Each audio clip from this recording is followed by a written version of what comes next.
네, 안녕하세요. 청하수입니다. 지난 시간 난리난 메르키트 부족 내 아수라장 속에서 아내 보르테를 목 놓아 부르는 태무진의 목소리를 보르테가 들었을 그때는 한밤중이었습니다. 목소리를 듣자마자 보르테는 코가 그친 노파와 함께 타고 있던 수레에서 뛰어내립니다. 그리고는 남편의 소리가 들리는 방향으로 필사적으로 사람들을 해치며 나아가죠. 그 와중에 보르테와 코가 그치는 말에 타고 있는 한 사람을 발견하게 되는데 그 말 고삐가 너무나 눈에 익은 고삐였던 거죠. 그래서 보르테는 필사적으로 그 말 근처로 나아가 고삐를 붙잡습니다. 한밤중이지만 이 둘은 바로 서로를 알아보았고 보자마자 누가 먼저랄 것도 없이 와락 서로를 부둥켜 안죠. 한때 보르테의 남편이었던 그 칠게르는 도주를 했어요. 이렇게 보르테, 코아그치는 되찾았는데 지금 한 명이 더 남았죠. 태무진이 에달피 보르테를 찾는 것, 그보다 훨씬 더 애절하게 찾아야 하는 간절함이 있는 사람, 바로 태무진의 이복 형제, 그 태무진이 없앤 백테르의 친동생 벨구테이, 그의 어머니 소치겔. 벨구테이 역시 미친 듯이 메르키트 진영을 돌아다니며 어머니 소치겔을 목이 터져라 부릅니다. 그리고는 잡혀온 메르키트 포로들에 대해 일일이 물어보죠. 이러이러한 사람, 어머니 소치겔이 어디 있는지 모르느냐, 일일이 물어봐요. 결국 어머니 소치겔이 머물렀다는 게르의 위치를 알아냅니다. 번개처럼 그쪽으로 달려가는 벨구테이, 그리고 어머니가 머문다는 그 게르를 거칠게 박차고 들어가죠. 들어가서 드디어 너무나도 만나고 싶었던 어머니 소치겔과 재회를 합니다. 태무진과 보르테는 만나자마자 누가 먼저랄 것도 없이 격하게 부둥켜 안았는데 이 소치겔과 벨구테이의 만남에 대해서는 너무나 안타까운 묘사가 기록에 남아 있어요. 이 보르테가 잡혀가 부인이 되어야만 했던 칠게르의 경우 애초에 형인 칠레두가 올코노트족의 허엘룬을 부인으로 맞은 것을 보면 이 올코노트족이 원래 귀한 집안으로 딸들을 시집 보내면서 그걸로 세력을 만들었던 이들이었기 때문에 당연히 칠레드 역시도 메르키트에서 꽤 잘나가는 집안이었을 것이다라고 유추해 볼 수 있죠. 따라서 보르테의 새 남편이 되었던 그 칠게르 그 동생 역시도 부유한 상층 집안이었을 것이고, 그래서 보르테도 심적으로는 비참해도 생활이 그렇게 궁핍하진 않았을 겁니다. 그런데 벨구테이가 다시 만난 소치겔은 엄청나게 낡은 옷을 몸에 걸치고 있었다고 해요. 메르키트 전사들이 잡아오고 누군가의 부인으로 보냈었던 건데 그 보낸 사람이 칠게르 집안처럼 부유한 집안이 아니라 메르키트 내에서도 엄청난 하층민의 부인으로 보내버렸던 거죠. 사실 보르테보다 훨씬 더 비참한 생활을 해야 했던 건 이 소치겔입니다. 이 소치겔 인생은 참 괴로움의 연속이었죠. 남편은 갑자기 어리고 잘나가는 부족 집안의 여인을 난데없이 새 부인이라고 데려오질 않나. 그러고선 이후 계속 측실 대접을 받았죠. 순서상으로는 분명히 자신이 먼저인데, 그리고 잡혀간 이후에는 너무나도 비참한 취급과 생활을 해야만 했던, 격하게 서로를 안으며 재회의 기쁨을 만끽했던 태무진 보르테와는 달리 어머니 소치겔은 아들을 보자마자 게르의 반대편 문으로 뛰쳐나가 버립니다. 그러면서 소치겔, 내 아들이 이제 높고 고귀한 사람들과 함께 해나가고 있는데 나는 여기서 너무나 천한 사람과 결혼을 해버리고 말았다. 이런 내가 어찌 아들을 떳떳하게 바라볼 수 있겠는가? 아들에게 무슨 면목이 있겠는가? 이런 말을 남기고 기록으로는 숲속으로 사라졌다고 나와요. 그런데 힘세고 빠른 장정 벨구테이가 잡을 수 없을 정도로 어디로 사라졌다는 것은 상식적으로 좀 말이 안 되고 아마 여기서 자결을 한 것 같습니다. 아들 볼 면목이 없다라는 이유로 거의 메르키트 내에서도 그 거의 종급, 마치 그 노비 같은 그런 남자에게 보내줬던 것 같아요, 소치겔이. 사실 이 벨구테이 같은 경우는 태무진의 손에 의해 친형도 잃었고, 사실 소치겔이 메르키트에 잡혀간 것도 아버지가 괜히 새엄마 데려온다고 해서 멀쩡한 메르키트 사람의 부인 난데없이 붙잡아오는 바람에 지금 그 여파로 어머니까지 자결하시게 된 거잖아요. 한 사람의 영웅을 위해 대체 얼마나 많은 평범한 사람이 눈물을 흘려야 하는가. 이 재회의 기쁨은커녕 어머니의 갑작스런 자결을 목도하게 된 벨구테이는 여기서 이성을 잃습니다. 이 납치에 관여했던 메르키트 전사들은 물론 그 가족, 심지어 그들의 친척까지도 보이는 대로 닥치는 대로 참사를 해버려요. 황망하게 갑자기 친형이 태무진에게 세상을 떴을 때도 그 엄청난 사실을 큰 분란 없이 받아들였던 벨구테이인데 여기서만큼은 완전히 이성을 잃고 야수가 되어 무차별 참사를 합니다. 이렇게 벨구테이는 슬픔을 못 이기고 광란을 보이지만 반면에 사랑하는 보르테를 되찾은 태무진은 마음의 안정을 얻습니다. 옹칸과 자무카에게 이제 드디어 본래의 목적을 이루었소 라는 이야기를 하죠. 이게 가장 흔히 알려진 태무진이 보르테를 되찾아오는 이야기인데 근원적으로는 아무리 안다고 안다의 아들이고 해도 그의 부인을 찾아오기 위해 이런 수만이나 되는 어마어마한 대승부를 벌였다는 것이 좀 납득이 안 된다 이런 관점도 있어요. 지난 시간 말씀드렸다시피 일칸 국적 기록엔 이런 것도 있습니다. 지금 메르키트가 보르테를 납치해 갔었잖아요. 근데 이 보르테를 옹칸에게 주었다 라는 기록도 있어요. 그래서 태무진 부인인 걸 옹칸이 알고 그냥 태무진에게 보내주었다 라는 기록도 있습니다. 이렇게 해서 부인을 되찾게 된 것이다 라는 건데요. 태무진 부인을 되찾기 위해 수만의 어마어마한 군대가 모여주었다 라는 기록이 좀 납득이 잘 안 간다고 해서 오히려 이 기록이 맞다라고 보는 사람들도 있습니다. 여하튼 원래의 기록으로 돌아가 보면 이리하여 옹칸은 자신이 약탈한 물자와 가축들을 휘몰고 본거지로 돌아가고 자무카, 태무진 두 중마고우는 제차 둘이서 뜨거운 회포를 풀죠. 이 대승리 이후에 세 번째 안다의식을 맺었다 이렇게 나와요. 태무진은 메르키트 족장 톡토와 베키의 빼앗아온 황금 허리띠를 자무카에게 감아주고 자무카 역시 거기서 가져온 황금 허리띠를 서로 채워줍니다. 그리고 밤새도록 둘이 회포를 풀고 잠도 한 입을 넣고 같이 자요. 다시 한번 절대 떨어지지 않을 피해 친구가 되자 이런 맹세를 다졌을 뿐만 아니라 이 둘은 이때부터 행동도 함께하게 됩니다. 태무진이 자신의 패밀리를 다 이끌고 자무카 집단에 합류를 해요. 이 둘의 공동 생활은 약 1년여 이상 지속됩니다. 여기저기 이동 같이 하면서 유목 생활을 1년 이상 같은 집단으로 한 거죠. 그러면서 유목의 특성상 한 군데 머무르다가 다른 곳으로 이동을 하게 되는 때가 오잖아요. 그래서 쭉 가다가 자무카가 태무진에게 이런 이야기를 합니다. 자무카, 안다요. 우리의 말은 데리고 산에서 야영을 하도록 하고 양은 계곡으로 데리고 가 야영을 하도록 하자. 지금 말을 거느리는 쪽하고 양을 거느리는 쪽하고 패를 둘러 나눠서 따로따로 야영을 하자는 얘기죠. 태무진은 처음에는 이게 무슨 얘기인지 이해를 못했다고 해요.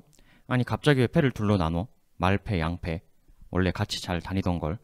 끝내 이 말을 이해 못한 태무진은 자기 계로로 돌아와 자무카가 한 이 말에 대해 가족들에게 들려줍니다. 태무진, 어머니 자무카가 무리를 말무리, 양무리 둘로 나누자고 이야기를 갑자기 합니다.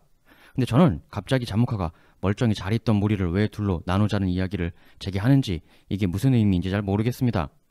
그런데 이 말이 무슨 뜻인지 이 셋 중에 지금 태무진만 모르고 있는 거였어요. 기록에 따르면 이 말을 전해 듣고 어머니 허일루는 깊은 침묵에 빠졌다 이렇게 되어 있어요. 이 말패, 양패 둘로 나누자는 게 무슨 얘기냐면 말은 가축이기도 하지만 동시에 전사들이 타고 다니는 매우 중요한 군수품, 즉 무기와도 같은 그런 성격도 있잖아요. 즉 말은 전사를 상징하고 곧 말패는 가장 높고 권력 있는 전사 계급을 상징하는 거고 반면에 양은 굉장히 유용한 가축이긴 하지만 군사용이 아니라 생활용이죠. 자무카의 이야기는 지금 우리를 따르는 집단 내에서 말을 이끄는 무리를 따로 재편성해서 말은 내가, 자무카가 이끌고 양은 너, 태무진이 이끌어라 이런 얘기예요. 즉 전사가 쓰는 말은 내가, 자무카가 갖고 너는 태무진은 양이나 키워라. 즉 너는 나의 서포터, 나의 지원자 역할이나 해라. 이게 지금 자무카의 이야기입니다. 자무카가 약간 우회적으로 이야기를 한 건데 아주 우회한 건 아니고 충분히 알아들을 수 있도록 이야기한 건데 태무진이 다소 눈치가 없었던 거고 반면에 이 두 여인은 바로 알아챈 거죠. 자무카가 우리 아들 태무진에게 내 지원자 역할이나 하라 라고 말했구나. 자무카가 내 남편 태무진을 사실상 확실한 그의 부하, 신하 역할로 못 박으려고 하는구나. 그런데 사실 태무진도 그 위대한 카불칸의 후손이니까요. 반면 자무카의 자달한 시족 같은 경우는 근원, 원류인 그 보돈차르의 친아들이 아니잖아요. 오히려 보돈차르가 해쳤던 사람의 아들 아니었습니까? 그러니까 허일룬이나 보르테가 볼 때 이거는 당시 몽골 부족 내의 그 혈통상의 위계 질서가 완전히 뒤집힌다. 이런 느낌을 받게 되는 거죠. 어머니 허일룬의 깊은 침묵은 깊은 씁쓸함의 표현이었을 겁니다. 우리가 한때는 거의 최정상급이었는데 이제는 이쪽 계파인 자다란의 밑에 완전히 형식적으로도 위치해야 하는 그런 사정이 되었구나. 세상이 변했군. 굳이 비유하자면 신라가 멸망하고 구진골 귀족이 구육두품 밑으로 오히려 들어가게 되는 그런 상황이랄까. 뭐 완전히 똑같지 않겠지만 대략 그런 느낌 정도였을 텐데 하지만 어머니 허일루는 자기 남편이 죽고 나서 워낙 고생을 많이 했잖아요. 심하게. 그래서 차라리 혈통을 초월한 새로운 초원의 실력자 자무카 밑에서 그의 부하로서 그의 보호 아래 좀 안정적으로 사는 것에 대한 왜냐하면 남편이 사망하고 최근 1년여만큼 편했던 적이 없거든요. 좌절감과 씁쓸함과 그러한 안정을 희구하는 마음 이 두 가지가 어머니 허일룬이 쉽게 입을 떼지 못하게 만드는 요소였을 수 있어요. 그런데 여기서 부인 보르테는 어머니와는 전혀 다른 반응을 보입니다. 보르테, 지금 우리랑 같이 다니는 여러 사람들이 뭐라고 하시는지 아시나요? 자무카 안다는 실증을 너무 잘 낸다고들 해요. 자무카는 우리 가족, 태무진 가족조차에게도 지금 실증을 내고 있는 거예요. 자무카 안다가 지금 갑자기 우리를 여기서 둘로 나눠 따로따로 야영시키자는 이야기는 상당한 노림수가 숨어있는 말이에요. 절대 그 말에 따라 그렇게 야영을 하시면 안 돼요. 그냥 우리는 우리 갈 길을 가야만 해요. 야영 자체를 할 필요가 없어요. 밤이지만 계속 우리는 이동을 해야 합니다. 나의 지원자, 서포터 역할을 하라는 자무카의 제안을 거부하고 차라리 독립하자, 오늘 밤 헤어지고 떨어져 나오자 이 무리에서 태무진도 이제서야 자무카의 모든 의도를 파악하게 됩니다. 그 전까지 자무카는 태무진의 친구였는데 이젠 자무카가 태무진에게 나의 부하가 되어라 라고 하고 있는 것이고, 태무진은 선택의 기로에 놓인 것이죠. 안정적이게 양이나 키우면서 말, 전사를 통솔하는 리더 자무카의 뒷받침을 하는 존재로 살 것이냐, 다시 새로운 독립을 추구할 것이냐. 근데 사실 태무진은 예전에 이렇게 하려고 했던, 이렇게 하려고 했던 백테르를 그냥 없애버렸잖아요. 이러니 저러니 해도 태무진 역시도 2인자는 못 받아들이는 사람이기 때문에 여기서 태무진은 그대로 자무카의 무리에서 이탈을 해버립니다. 이렇게 되면서 자무카를 따랐던 여러 사람들 있잖아요. 자무카 역시 떠오르는 초원의 스타, 명장 리더였기 때문에 수많은 초원의 이들이 자무카 캠프에 합류해 따라다니고 있었죠. 이 명장, 강자에게 붙으면 두 가지 이득이 있어요. 하나는 말씀드린 이 사람 따라다니면 잘 이기고 그러면 패자의 가축을 빼앗아 올 수 있으니까. 그리고 두 번째는 강자 그룹에 따라다니면 아무래도 누군가에게 짓밟힐 확률도 적겠죠. 강자를 따라 유목하고 다니는 게 나 자신의 생명과 재산을 지키는 데 당연히 유리하다. 그래서 영스타 자무카에게 급격하게 수많은 이들이 달라붙어 있었던 건데, 이 태무진이 떨어져 나가자 정확히 몇 %다 이렇게까지 이야기할 수는 없지만 자무카 집단 하에 있던 일부 이들이 태무진을 따라 나서요. 그리고 기록에 따르면 이때부터 이 집단, 저 집단들이 태무진에게로 많이 붙습니다.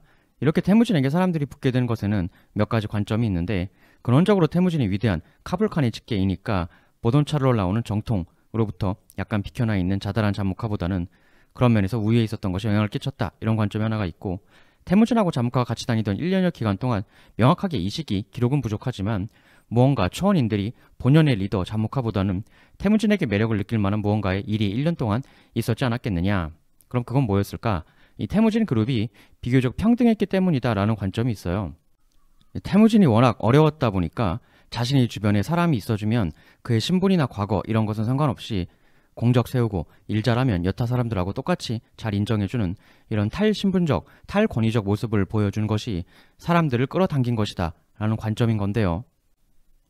아버지 사망하고 다 떠나가는 모습을 본 태무진, 말리는 사람 창으로도 푹 찌르고 가고, 그러니까 사람이 그가 신분이 어떻든 집안이 어떻든 내 곁에만 있어주면 그게 얼마나 고마운 것이냐.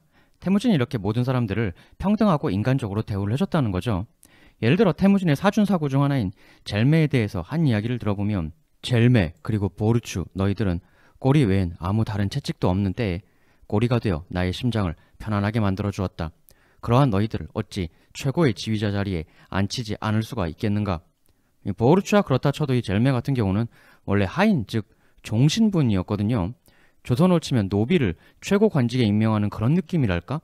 딱 그렇게 비유를 해보면 굉장히 파격적이라는 것이 느껴지죠. 물론 보르추 역시도 혈연관계 전혀 없는 친구에서 시작한 관계고, 태무진을 따르면 신분, 혈연 이런 것하고는 전혀 상관없이 능력과 충성심만 있으면 최고로 출세할 수 있다. 즉 일만 잘하면 가장 많은 분배를 기존 신분 높은 사람도 누르고 더 받을 수도 있다라는 시그널이 이 젤메를 통해서 어필이 되는 거거든요. 이건 물론 나중에 태무진이 칸이 되고 나서의 이야기지만, 이러한 태무진의 경향, 태무진 집단의 성격이 신분이 좋지 않았던 여러 초원인들에겐 너무나 매력적으로 다가왔을 수 있다는 거죠. 확실히 신분으로 출세의 한계를 정해버리는 집단은 역사를 보면 상대적으로 보다 평등한 집단에게 대부분의 경우는 궁극적으로 패배를 해왔습니다. 이 세 번째 관점은 이 메르키트 공격을 통해 이 태무진, 옹칸, 자무카를 따르는 이들이 메르키트에 엄청나게 많은 재산, 가축을 노획했고 결국 이들이 대박이 난 거죠. 이 대박을 통해 자무카를 따르는 세력은 더더욱 많아졌을 텐데, 이기고 부를 얻으면 사람들이 더 달라붙는 초원의 구조상 그렇게 새로 들어온 세력들 중에서라면 여하튼지 간에 이 메르키트 강습의 대외적, 공식적 명분이 태무진 부인 탈환이었다고 하면 이 일은 태무진을 초원에서 굉장한 스타로 만들어줄 수 있는 일이었을 거거든요. 동시에 태무진의 부인을 빼앗았다는 이유로 지금 메르키트가 대피해를 본 거니까 초원에선 앞으로 누구도 태무진 집단의 일원을 쉽게 못 건드릴 것이고, 그렇다면 태무진을 따르는 게 초원에서 굉장히 안정적으로 살 수 있는 길이다라는 판단을 초원인들이 했을 수가 있다는 거죠. 가장 보통의 경우 이 공격은 옹칸과 자무카가 싫어하는 메르키트를 혼내주거나 재물을 빼앗기 위해 태무진 부인을 구실로 삼았다라는 관점이 제일 많은데, 그런 것이 결국 태무진 패밀리 건드리면 큰일 난다라는 시그널, 안정감을 초원인들이 가지게 하는 일이 되었을 수 있다. 이리하여 태무진도 나름의 집단을 거느리는 지도자, 리더의 자리에 오르게 됩니다. 모인 사람들은 태무진에게 칸의 칭호를 올리죠. 태무진이 칸 칭호를 다른 이들로부터 받았다라는 이야기를 듣자 축하 사신을 옹칸도 보내줍니다. 그런데 자무카의 경우는 이 소식을 전해주는 태무진 사신을 맞이하며 좀 심통을 부립니다. 원래 자기 집단이었다가 태무진에게로 옮겨 붙어간 사람들을 지목하며, 자무카, 내 집단에 있다가 옮겨간 이들이 태무진을 칸으로 떠받들었다고 들었다. 그들의 태도는 상당히 비겁하다. 어차피 태무진을 칸으로 떠받들 거면 왜 나랑 같이 있을 때 그러지 않았단 말인가. 내게서 옮겨간 이들은 태무진 안다의 좋은 친구가 될 수 있도록 하라. 약간 짜증이 담긴 그 뒤끝도 좀 느껴지는 그런 반응이죠. 축하하러 온 사신한테 이 정도 발언을 했다는 것은 태무진이 칸이 되었다는 것에 대해서 엄청나게 자무카가 예민하게 반응을 했던 것임을 알 수가 있는데요. 이미 이 자무카의 말을 통해 태무진과 자무카 사이에는 커다란 강이 하나 생겼음을 알 수 있고, 근데 거기에 더해 이런 일이 터지게 됩니다. 자무카 세력에 있던 타이차르라는 사람이 있었어요. 기록엔 이 타이차르가 자무카의 동생이다 이렇게 적혀 있는데, 뭐 친동생이라는 얘기도 있고, 뭐 사촌 동생, 친척 그 동생이다 라는 얘기도 있는 그런 인물인데, 여하튼 자무카의 아우로 기록되고 있는 사람. 근데 이 사람이 태무진 진영에 주치 다르말라라는 사람이 있었습니다. 이 타이차르가 이 주치 다르말라의 말을 훔쳐요. 주치 다르말라와 그 주변 사람들은 말을 훔쳐간 것이 자무카의 동생 타이차르라는 것을 알게 되는데, 주변인들은 이 주치 다르말라에게 자무카의 동생이니 그냥 넘어가자, 자무카가 무섭지 않느냐 이렇게 권유를 해요. 하지만 주치 다르말라는 어찌 그 소중한 말을 빼앗겼는데 그냥 가만히 있을 수 있단 말인가 해서 타이차르를 자기 혼자 단기로 쫓아갑니다. 그리고 타이차르 근처로 쓱 몰래 다가가서 활 사정거리 안으로 들어왔을 때 타이차르를 활로 쏘아버려요. 기록에 의하면 이 활이 타이차르의 등을 꺾어버렸다라고 할 정도로 아주 강력하게 적중을 합니다. 타이차르 사망. 이 사실이 전해지자 자무카는 대분노를 하게 되죠. 이미 자신이 제안했던 2인자 자리를 박차고 나가서 새로운 큰 세력을 모아나가는 것 때문에 안 그래도 잠재적 불만이 강력했던 터에 이런 일까지 터지니까 자무카의 야심은 드디어 돌출을 하게 됩니다.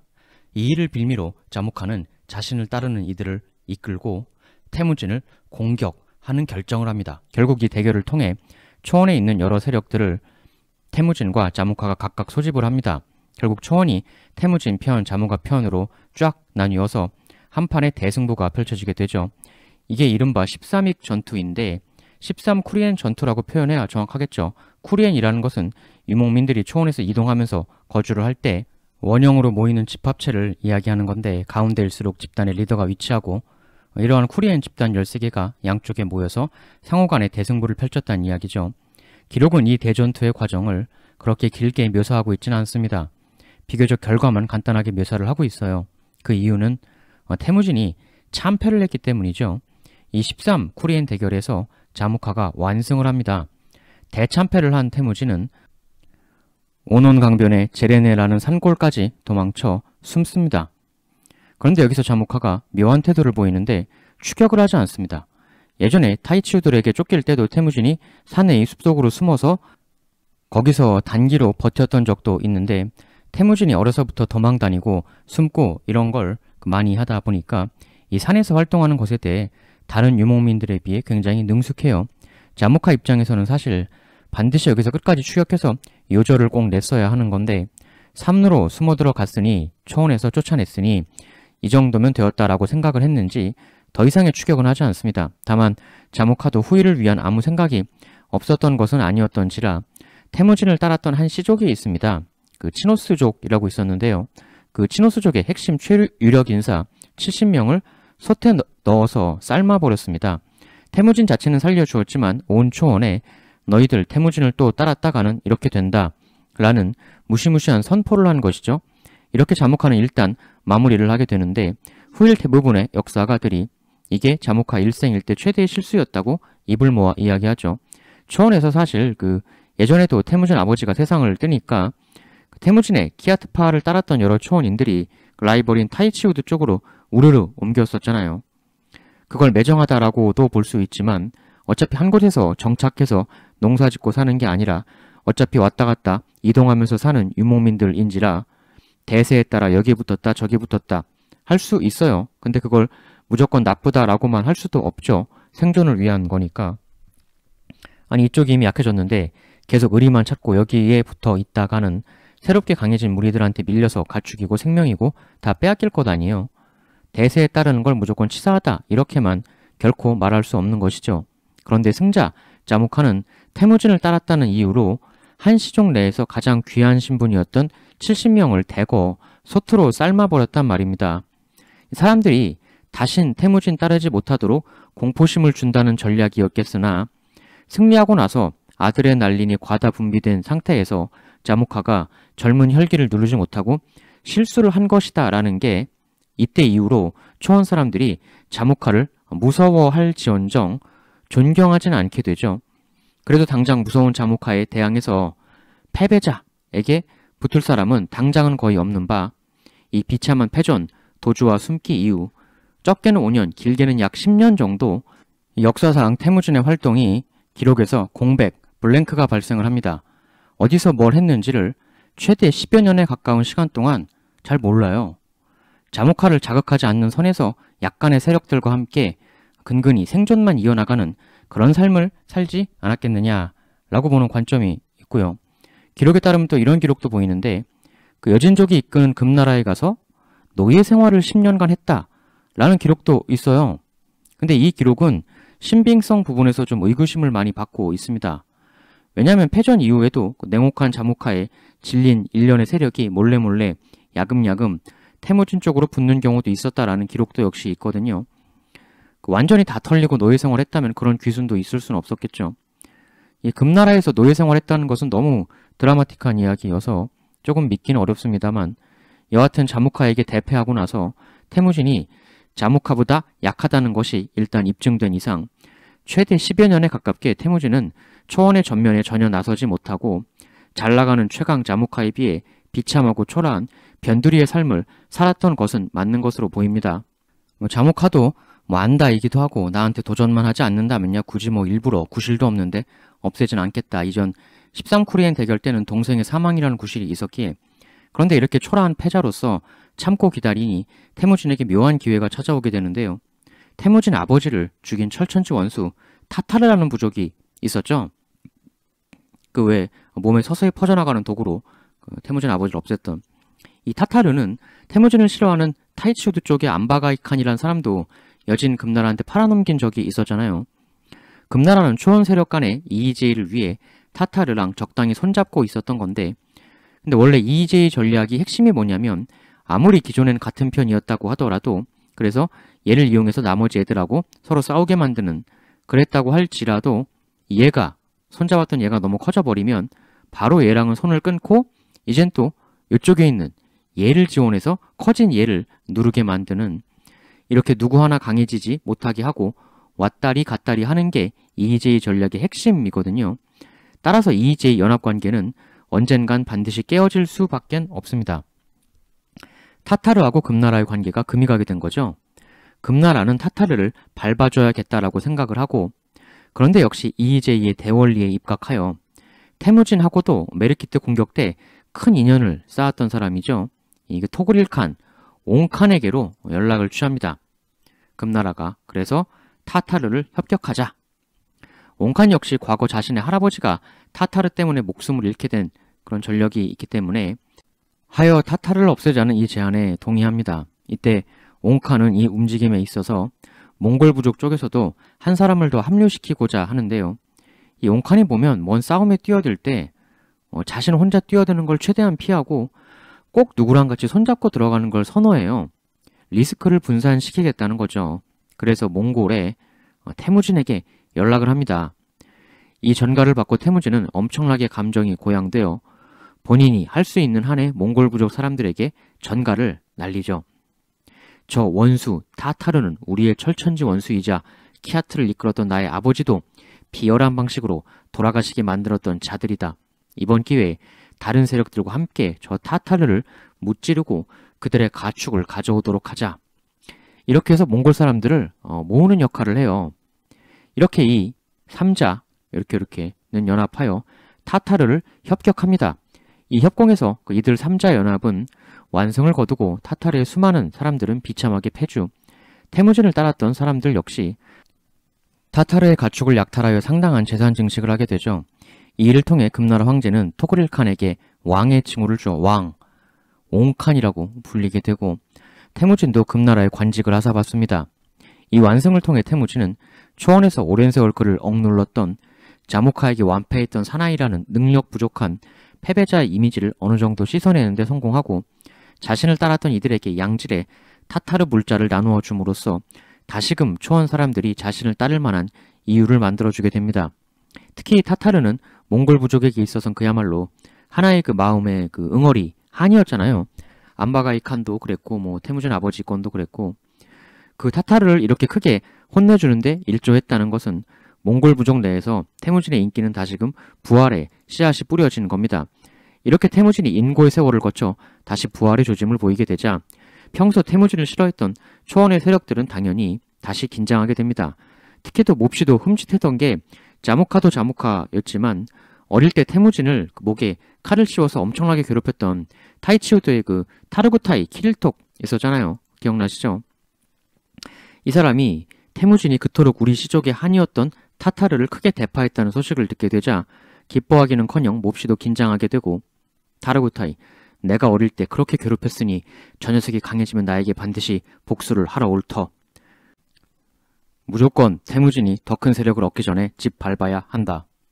이래가지고 일련의 다른 세력들도 모아서 자모카를 찾아갑니다. 심지어 이때 모아서 간 세력들 중에는 예전 자모카가 태무진 부인 되찾아주겠다고 같이 공격했었던 메르키트도 있었어요. 메르키트는 태무진과 그의 아버지와 부인을 서로 뺏었다가 뺏겼다가 아주 진흙탕 인연이 있는 곳이었죠. 근데 이 메르키트는 타이치우드하고도 사이 안 좋고 자모카한테도 원한이 있었는데 그래도 가장 최근에 부인 뺏고 뺏기고 하면서 제일 원한이 있던 건 태무진이니까 타르구타이가 어떻게 싸바싸바를 해가지고 이들도 데리고 자모카한테 갑니다. 그래서 이렇게 모인 세력들은 당시 초원에서 최강의 전투 능력을 갖추고 있던 자모카를 그냥 칸도 아니고 구르칸이라는 존재로 추대를 하죠. 그냥 칸과 구르칸은 말하자면 왕과 황제 비스무리한 개념으로 구르칸은 사해의 칸 이런 뜻인데요. 태무진도 칸이니까 태무진보다 한 단계 더 높은 칸으로 격을 올려준 거죠. 그러면서 자모카를 충동질합니다. 여기서 또 더 커지기 전에 태무진을 짓밟아야 합니다.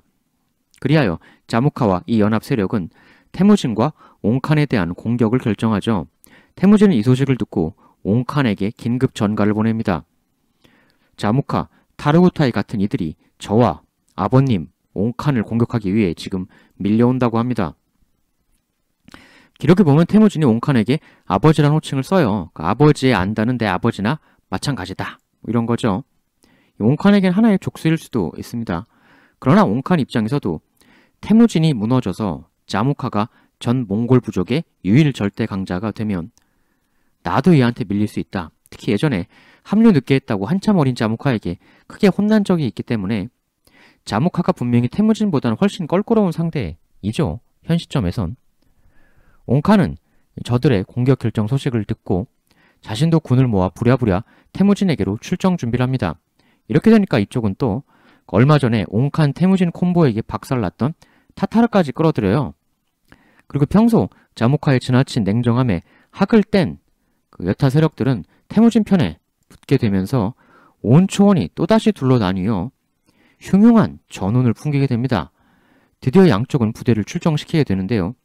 태무진은 과거 13익 대결 때 자모카에게 대패당한 경험이 있기에 이번 대결에서는 극도의 조심성을 보이게 됩니다. 사전 정탐, 척후병을 매우 많이 빠르게 적극적으로 사용해서 상대군의 이동 정황을 철저히 파악하려고 노력해요. 상대의 상태와 이동 현황을 철저히 파악하는 것이 전투에서 가장 중요한 것이라는 점을 숱한 고생을 통해 드디어 확실히 몸에 체득한 거죠. 특히 자무카가 과거 태무진 부인 찾아오기 위해 메르키트 공격할 때 늦게 합류한 옹칸을 대선배임에도 호통을 치면서 전격전을 시도했던 것처럼 자무카가 상대가 준비를 못하도록 하는 예측 불허의 움직임과 전격전에 능한 상대였다는 걸 잘 알았기 때문에 상대 부대의 움직임 파악에 척후를 통해 혼신의 힘을 기울입니다. 태무진의 척후는 몰려오는 자무카 연합군의 움직임을 캐치하고 상당히 소수의 병력이었지만 만남과 동시에 잠깐 교전하는 척을 해요.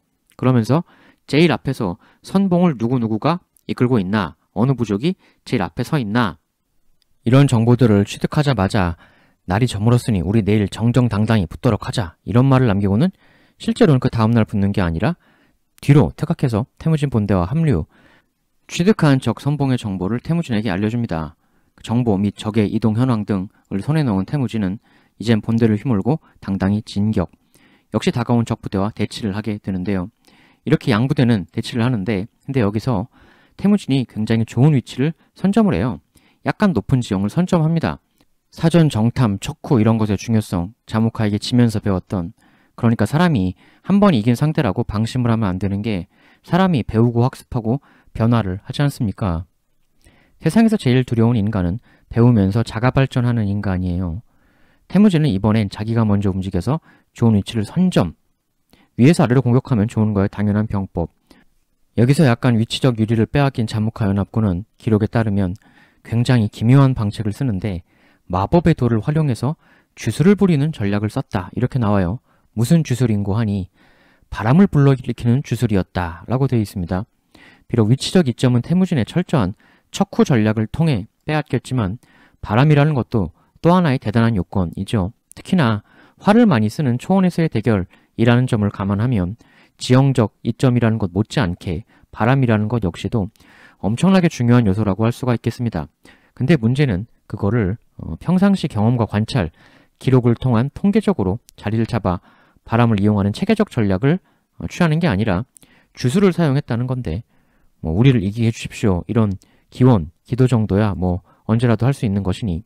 근데 이 주술이 여기서 대이변을 일으키게 되는데요. 바람이 이쪽에서 이쪽으로 불어라, 그러니까 자무카 있는 진영에서 태무진 쪽으로 불어라 하고 주술을 구사하는 건데, 오히려 정반대로 이렇게 태무진에서 자무카 연합 쪽으로, 그리고 그것도 어마어마한 대돌풍이 불기 시작했다, 이렇게 기록되어 있어요. 이 갑자기 자무카 연합은 어마어마한 대돌풍이 맞바람으로 불어닥치는 황당무계한 상황에 봉착을 하게 된 건데요. 그냥 돌풍도 아니고 비바람을 동반한 대돌풍이 이 방향으로 몰아닥쳤다고 해요. 바람이 어찌나 강했던지 바람에 밀려 낭떠러지에서 떨어지는 사람이 나올 정도로 주술이 되려 엄청난 역효과를 불러일으키게 된 것처럼 되자 자무카 연합군의 사기는 급속히 땅으로 떨어졌다라고 기록되어 있는데요. 늘 말씀드리지만 이 초원연합군이라는 게 이 땅에 정주, 얽매이는 게 없으니 뭉칠 때도 여기저기서 왕창 확확 쫙 모이지만 그만큼 이거 아닌데 싶으면 언제 그랬냐는 듯 순식간에 오합지졸이 되는 상황이 자주 벌어지는데, 황당한 역자연재해 앞에 자무카 연합군은 속절없이 흔들리게 되고 이 틈을 타 태무진이 맹공격에 나서자 자무카 연합군은 지리멸렬 완패를 하게 됩니다. 연합군은 뿔뿔이 흩어져서 각자 도생, 각자 도망을 가게 되는데요. 여기서 태무진은 타르구타이, 타이치우드를, 그리고 옹카는 자무카를 추격하게 됩니다.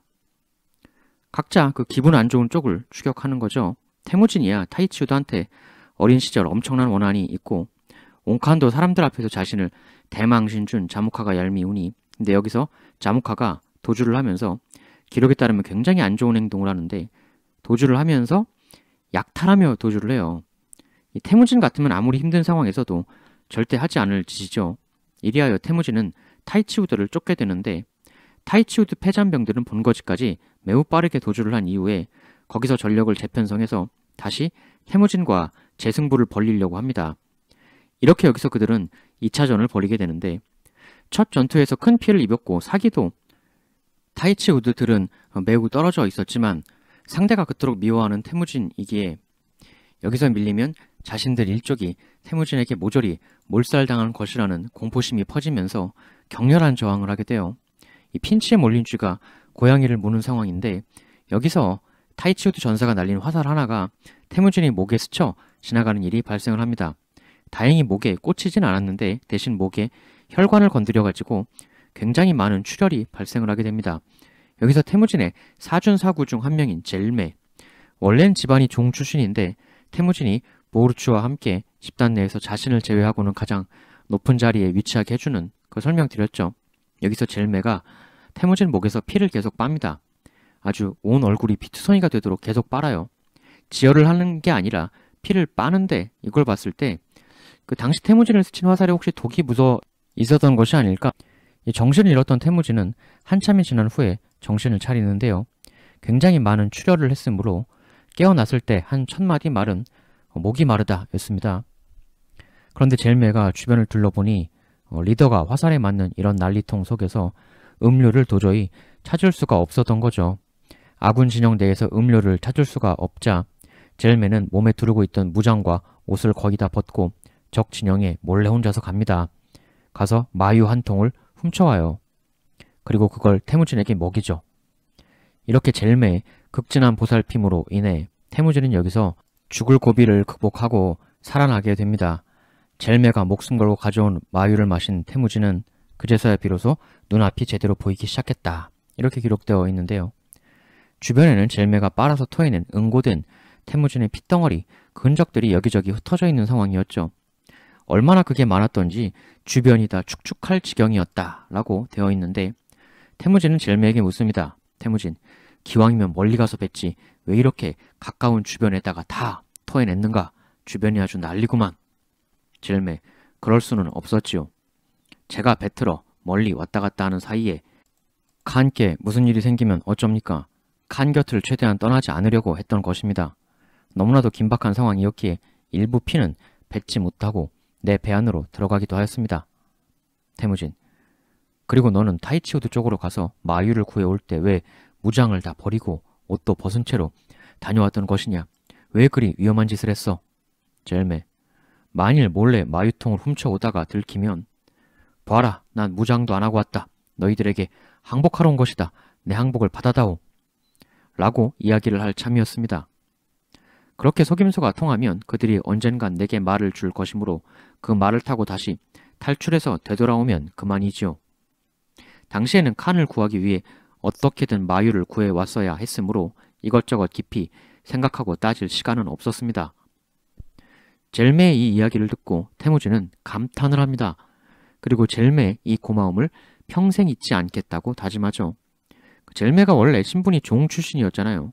근데 그런 것에 아랑곳하지 않고 태무진이 집단 내에서 최고위급으로 대우해줬기 때문에 이런 혼신의 충성을 태무진에게 펼칠 수가 있었던 것이죠. 역사상 위대한 리더는 이처럼 어떻게 하면 나의 절대적 충신을 만들 수 있을 것인가? 오직 이 원리를 아는 사람들이 천하를 지배할 수 있게 되는 거죠. 사업도 마찬가지입니다. 사업이 뭐 혼자만 잘났다고 다 잘 되는 게 아니잖아요. 혼자 힘만으로는 한계가 있는 거고. 충신을 만드는 것이 최고의 사업 기술이기도 하다. 그런데 젤메도 태무진이 고마움을 쉽게 잊어버리는 인간이었다면 이런 미친 듯한 충성은 하지 않았을 거예요. 태무진이니까, 고마움을 잊지 않는 사람이니까 이렇게 해준 거죠.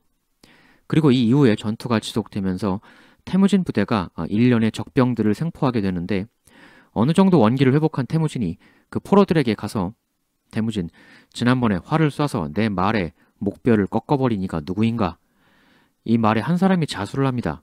내가 그랬소. 내가 저 산 위에서 쏜 거요. 그 말을 한 사람은 그 지르고 아다이라는 전사였는데 그는 솔직하게 자수하고 이렇게 태무진에게 이야기합니다.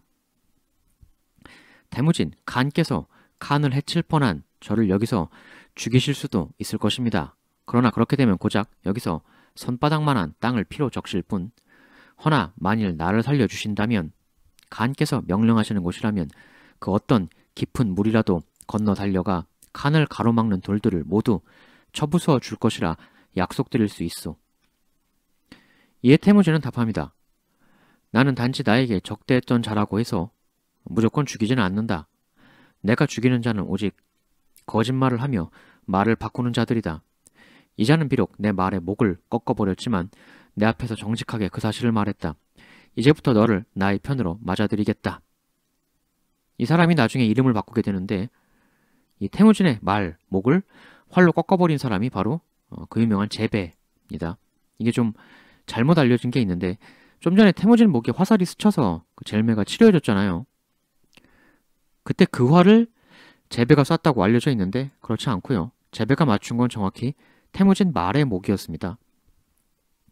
이리하여 다시 부활한 태무진과 그 부대는 끝내 타이치우드의 주력 부대를 격파하고 원수 같았던 타이치우드 유력자들 상당수를 처형하죠. 그리고 역시 숱한 타이치우드의 가축과 재물을 약탈하고 자신을 따랐던 이들에게 분배해줍니다. 다만 최고의 철천지 원수 타르고타이는 놓치는데요.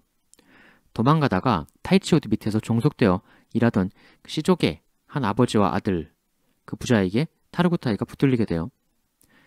이 사람들이 그 타르고타이가 태무진의 원수라는 걸 아니까 얘를 잡아다가 태무진에게 팔면 어떻겠느냐. 근데 여기서 이들이 타르고타이를 그냥 놔줘요. 그리고는 자기들끼리만 가서 항복합니다. 가서 태무진에게 이 사실을 이야기하죠. 저희가 잠시 타르고타이를 잡았었습니다만 그를 그냥 풀어줬습니다. 태무진 칸께서 가장 싫어하시는 것이 배신이라고 들었기 때문입니다. 이러니까 태무진이 이 사람들을 오히려 칭찬합니다. 태무진, 맞다.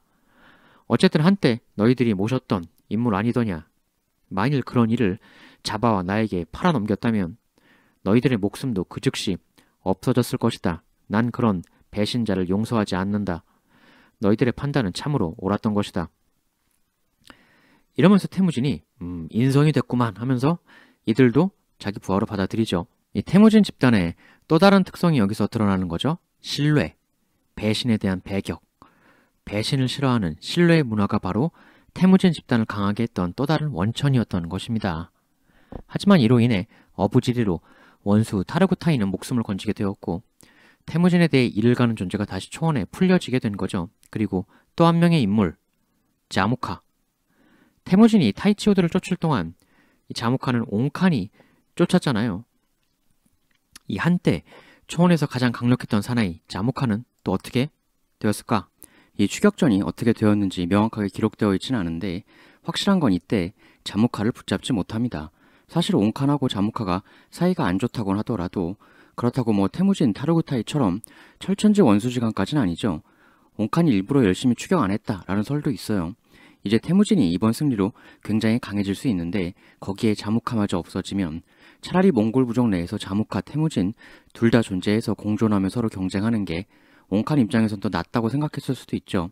뭐 얘가 힘들면 얘랑 손잡고 또 제가 힘들면 쟤랑 손잡고 이러면서 일종의 이의제의 비스무리한 전략, 합리적 전략이긴 한데 문제는 내가 남을 실리적으로 대하면 남도 나를 그렇게 대한다는 거. 결국 자무카는 서쪽 초원의 변방 지역으로 달아납니다. 엄청난 위험 요소를 그냥 살려둔 격이 된 거죠.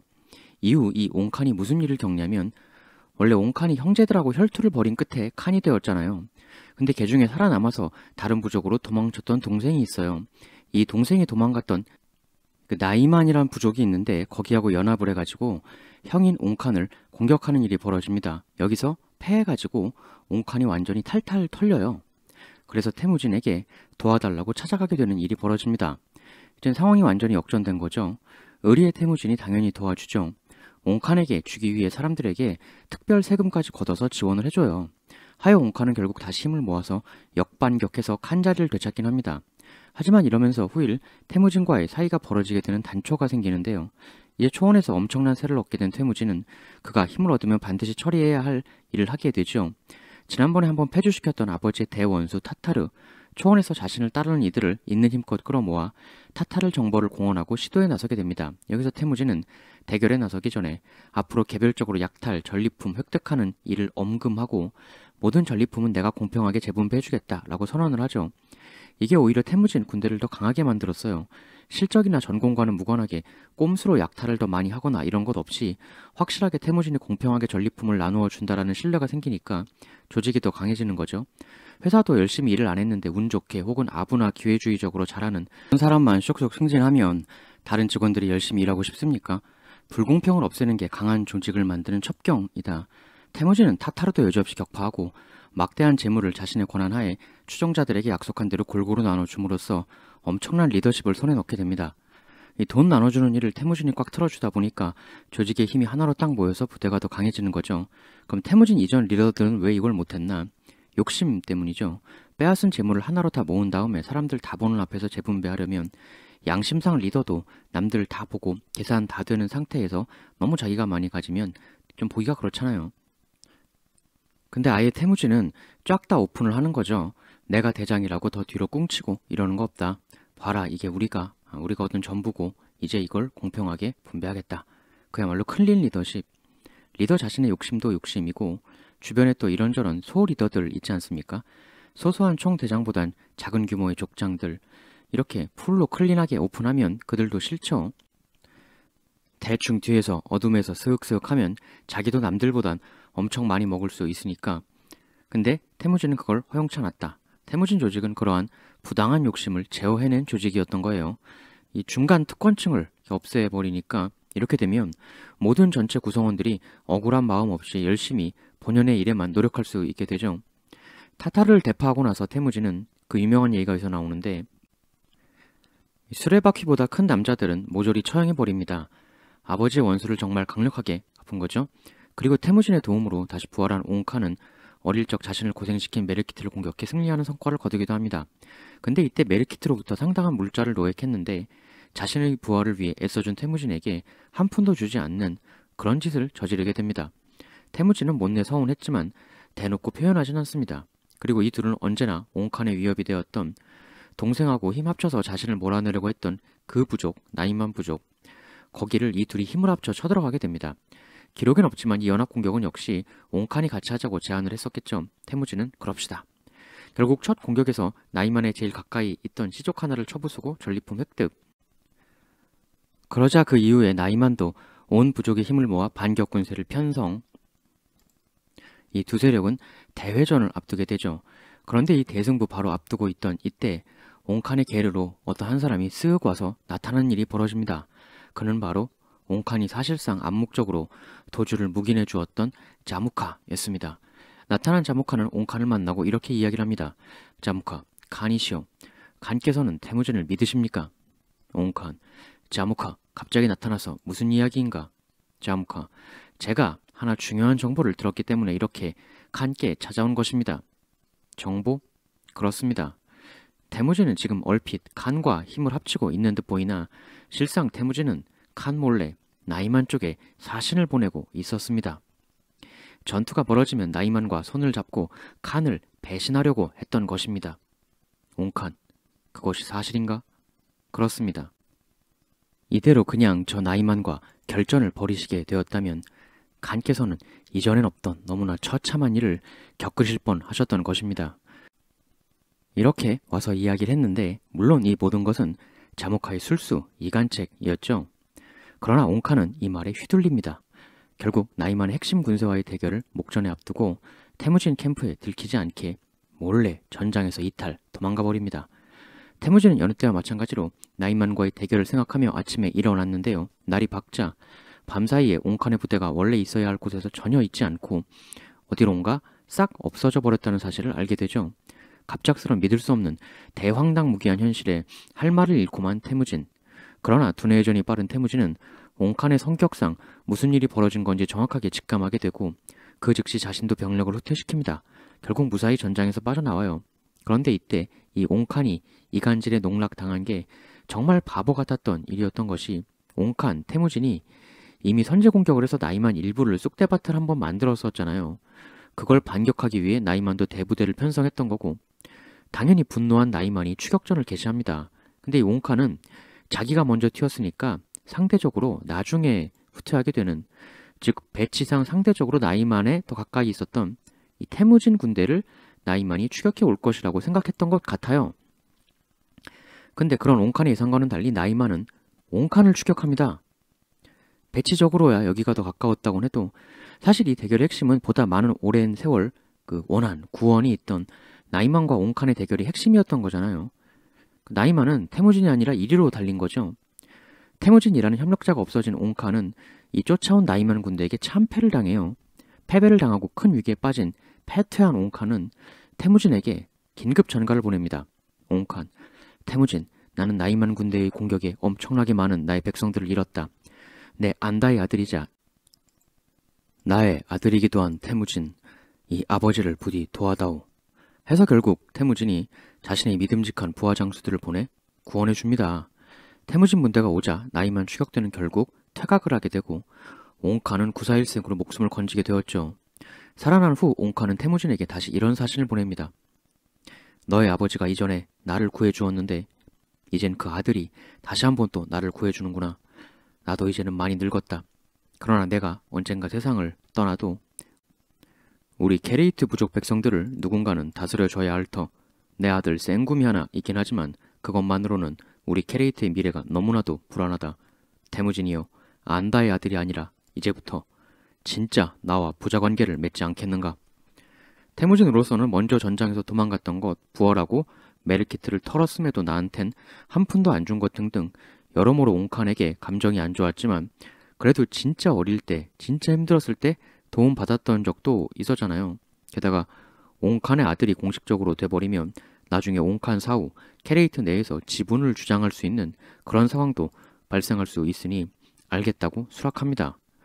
따로 만나서 아주 거창한 부자 서약식도 해요.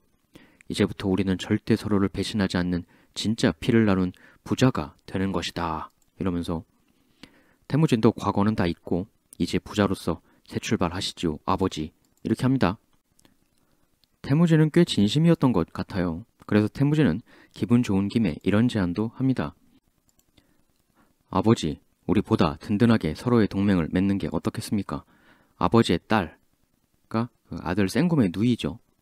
그 아버지의 딸과 제 아들 결혼을 시키시지요.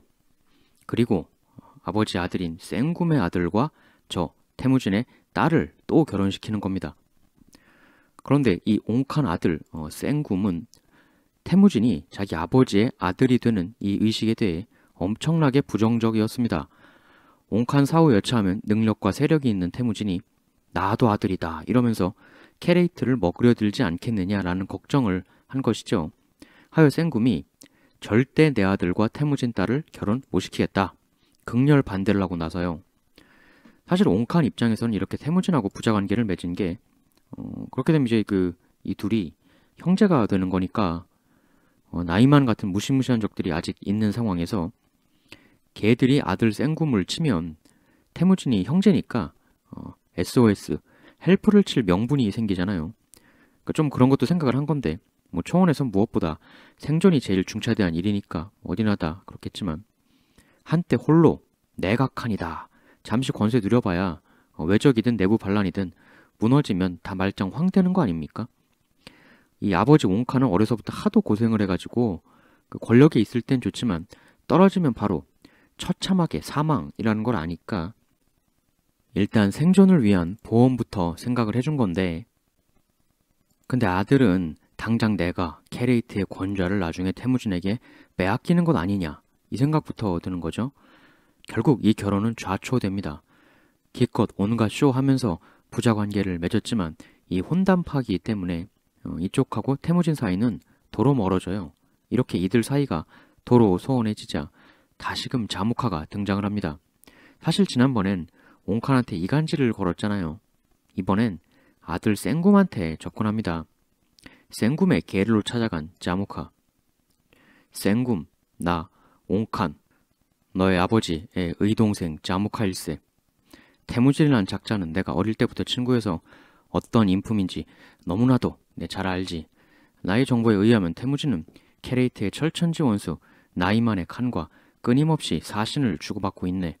지금이야 아버지이신 옹칸이 살아계시니 태무진이 자신의 이빨을 드러내지 않는 것일 뿐 언젠간 반드시 자신의 독리를 드러낼 작자일세. 이 자무카의 이간질이 태무진을 경계하고 있던 생굼에게 제대로 먹혀들죠. 자무카, 나중에 아버지가 돌아가시고 그때 돼서 후회해봤자 늦네. 생굼, 그럼 어떻게 해야 하겠소? 자무카, 지금 태무진을 기습해야 하네. 그것만이 생굼 자네가 살 수 있는 길이네. 생굼, 자네가 태무진을 공격하면 나도 반드시 태무진을 같이 협격해 주겠네. 이러자 생굼은 아버지 옹칸에게 사람을 보내 아버지한테 태무진을 치자고 말합니다. 그러자 옹칸은 엄청나게 화를 내요. 말도 안 되는 소리 하지 마라. 그래서 사신을 혼내고 돌려보내니 결국 생굼이 아버지를 직접 찾아갑니다. 찾아온 생굼에게 옹칸은 이렇게 이야기해요. 네가 자모카라는 인간을 모르는구나. 내가 지난번에 자모카라는 인간의 이간질에 농락되어 얼마나 엄청난 위기를 겪었는지 아느냐. 허튼 마음 먹지 말고 태무진 형제와 앞으로도 잘 지내도록 하여라. 그러자 아들 생굼은 이렇게 이야기합니다. 아버님께선 할아버님께서 피땀 흘려 모아오신 우리들의 이 세력을 돌아가시고 난 후 모조리 태무진에게 갖다 바치실 생각이십니까? 그럼 돌아가신 조부께서 그걸 보고 대체 뭐라고 생각하시겠습니까?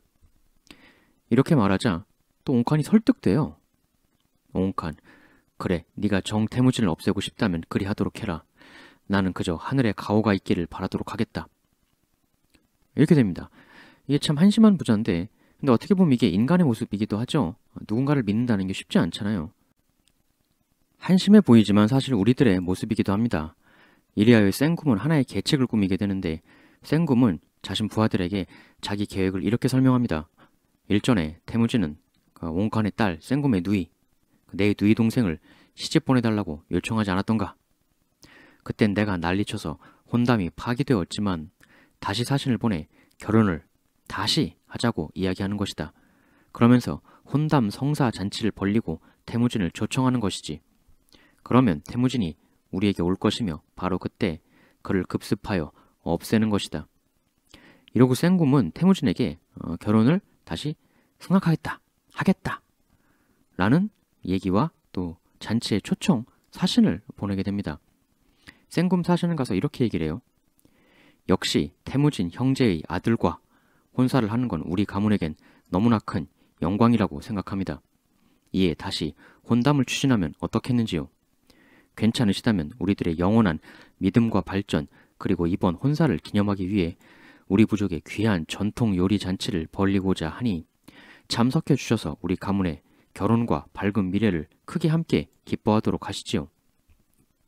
약 10여 분, 10명 정도 드실 수 있는 최고급 요리를 준비하고 있을 터이니 부디 참석해 주시면 감사하겠습니다. 이래가지고 태무진은 생굼이 지난번에는 어깃장을 놓더니 반성을 했나 보고만 기특하군 해가지고 진짜 10여 명 수행원만 데리고 가요. 근데 가는 길이 머니까 자신 세력 안에 있는 그 멍리크 에치게라는 사람의 게르에서 중간에 잠깐 머무는 일이 생깁니다. 근데 이 멍리크 에치게가 태무진한테 이런 말을 해요. 뭔가 좀 이상하지 않습니까? 지난번엔 그렇게 우리를 무시하는 듯이 하면서 혼담을 거절했는데 왜 갑자기 결혼하자는 사신을 밑도 끝도 없이 보냈을까요? 그리고 하필 10여 명 정도로 초청 인원을 정해서 알려주는 것도 몹시 이상합니다. 이게 제일 이상해요. 가니시오. 가지 마십시오. 봄이 되어 말들이 약해져 그것을 돌봐야 한다는 핑계로 가지 마시고 일단 2명 정도 부하만 보내보시지요. 이렇게 해서 대신 그 2명만 보내게 되는데 사실 태무진은 반신반의해서 이렇게 보낸 건데 생굼 측에서는 들켰다 이렇게 판단하게 됩니다. 이 생굼은 부랴부랴 아버지에게 연락해서 아버지 들켰습니다. 태무진이 눈치채고 그는 오지 않았습니다. 우리의 속내가 다 모조리 드러난 것 같습니다. 이제 방법은 없습니다. 들킨 이상 태무진하고 전면전을 펼치는 수밖에 없습니다. 태무진이 전열을 정비해 우리에게 공격 오기 전에 우리가 먼저 쳐야 합니다. 그래야 그나마 승산이 있습니다. 옹칸도 이 이야기를 듣고 기겁하여 결단을 합니다. 결국 캐레이트는 온 힘을 급하게 다 휘모으는 것과 아울러 먼저 온 2명을 통해 태무진이 현재 오던 중간에 멍리크라는 사람 집에 머물고 있었다는 걸 알게 됩니다. 이때 당시 태무진은 그 멍리크 집에서 나와서 천천히 자기 원 거주지 그 원래 집으로 돌아가고 있던 상황이었는데요. 근데 돌아가는 것도 거리가 있으니까 아직 몇 명의 수하들과 되돌아가는 와중이었던 거죠. 그걸 알게 된 생굼은 전체 군을 모으는 것과 함께 급하게 선발대를 멍리크 집 방향으로 출동을 시켜서 태무진 긴급 생포를 시도하게 됩니다. 태무진이 원 본 거주지로 가기 전에 생포하기 위해 생굼의 선발대는 번개처럼 말을 휘몰아 먹리크 집 쪽 방향으로 달려갑니다. 태무진은 이런 상황은 지금 상상도 못하고 있었기에 천천히 터벅터벅 돌아가고 있던 상황이었고, 생굼의 체포조는 온 힘을 다해 빠르게 내달리는 상황이라 이 상황대로라면 도저히 태무진이 시간적으로 본거지로 돌아갈 수 없었던 상황이었던 거죠. 근데 기록에 따르면 이때 또 이변이 일어나는데, 이 생굼의 측근들이 태무진 급습 계획을 이야기하고 있었는데, 그때 캐레이트 내에서 좀 신분이 낮은 그 바다이라는 사람이 우유 짠 것을 바치기 위해 생굼은 측근들 계르로 들어오는 일이 생겨요. 그래서 이 바다이라는 사람이 태무진을 없애고 어쩌고 하는 발언의 일부를 듣습니다. 바다이는 놀라서 이 사실을 자기 친구에게 알려주고, 이 친구는 경악을 해서 바로 전력을 다해 휘몰아 태무진에게 이 사실을 알려주려 출발합니다. 이 사람들이 왜 이런 행동을 했느냐, 이들이 캐레이트 내에서 상당히 낮은 신분의 사람들이었는데, 태무진의 획득물 공평 분배라던가 젤메 같은 종 출신 사람을 최고로 높은 지위로 중용한다던가 하는 이러한 정책이 당시 초원에서 비귀족 출신 사람들, 평민들 등등에게 매우 광범위한 지지를 받았었다는 거죠. 그렇게 해석하는 관점이 있어요. 이런 것일 수도 있죠. 젤메를 봐라. 우리도 공을 세우면 신분과는 상관없이 태무진 조직 안에서는 얼마든지 크게 성공할 수 있다. 태무진을 위해 우리 한번 여기서 승부를 걸어보세. 라는 것이었을 수도 있습니다. 그래서 생굼의 이 체포 선발대보다 이 사람들이 먼저 태무진에게 도착합니다. 태무진은 이 경천 동지랄 소식을 듣고 가지고 있는 조금이라도 무거운 물건은 모조리 버려버리고 이때부터 전력으로 달려 본거지로 도주하죠. 결국 생굼 선발대는 태무진 체포에 실패합니다. 천신만고의 한숨을 돌리게 된 태무진. 하지만 태무진의 위기는 끝난 게 아니었습니다. 이 캐레이트는 이미 흩어져 있던 자신들의 초원 세력들을 끌어모아 태무진 공격 준비에 먼저 착수하고 있었기 때문이죠. 반사적으로 그러한 앞날도 예측한 태무진 역시 긴급 파발을 세력들, 사람들에게 쫙 보내서 반격군을 모으기 시작합니다. 자모카도 자신의 세력을 있는 대로 끌어모아 이번 공격에 이쪽으로 가담을 하죠. 이들은 시간을 주면 줄수록 태무진에게 유리하다는 걸 알았기 때문에, 게다가 스피드 전격전의 대가 자모카가 지금 이쪽 세력에 포함되어 있잖아요. 엄청나게 빠른 속도로 태무진에게 밀려듭니다. 태무진도 최대한 급하게 모아 결국 양측은 모을 수 있는 병력을 최대한 모아서 대회전을 맞이하게 됩니다. 이쪽에서는 옹칸과 자모카가 다가올 결전을 앞두고 회의에 들어갔는데요. 옹칸, 자모카, 그대는 태무진 쪽 몽골 부족 사람들과 사정을 나보다 잘 알지 않는가? 지금 현재 태무진 군에서 어떤 집단과 어떤 전술을 경계해야 하는가? 자모카, 태무진 쪽에 가담하고 있는 이들 중에서 오로트와 망고트 시족 사람들은 유달리 창도 잘 쓰고 기병 돌격 전술에 강합니다. 그들을 유의해야 합니다. 그렇군. 그렇다면 우리도 그에 대비해 역시 맞붙는 싸움을 잘하는 이러한 시족을 그들을 막기 위해 전면에 배치하는 게 좋겠군. 어떤가? 그렇게 하시죠. 그리고 이 뒤에 나 옹칸의 본진이 위치하는 것일세. 그리고 자모카, 이번 대회전에서 전체 모든 병력의 총지휘는 자네가 맡아주게. 아니, 칸이 아니고 제가 전체 총지휘관을 맡으란 말입니까? 칸의 부대도 그러면 제 지휘에 따르시겠다는 이야기십니까? 그렇네. 자모카는 이후 자신의 계르로 돌아와서 이런 말을 합니다. 옹칸은 확실히 나보다는 한 수 아래인 자이다. 그저 평범 이하의 사람에 불과했다. 이런 상황에서 최고의 칸이 지휘권을 자신이 아닌 남에게 위탁한다는 것이 말이 되는가? 옹칸 입장에서야 전술과 지휘의 재능을 타고난 자모카에게 맡기는 게 자기가 하는 것보다야 승산이 높다고 생각한 부분이겠지만, 또 한편으론 이게 옹칸이라는 사람의 인생에 지속적으로 보여지는 모습이기도 한데, 칸이라는 최고 지도자임에도 불구하고 좀처럼 자신이 키를 주려고 하질 않는 습성이 있었던 거죠. 예전에 메르키트 태무진 부인 구하러 갈 때도 지휘권을 자모카한테 넘겼고, 지금 태무진 배신 때리는 것도 자모카가 처음에 살살 꼬드기니까 홀랑, 그리고 또 이번엔 아들 생굼이 막 하자고 밀어붙이니까 그래 하자 이러고 있거든요.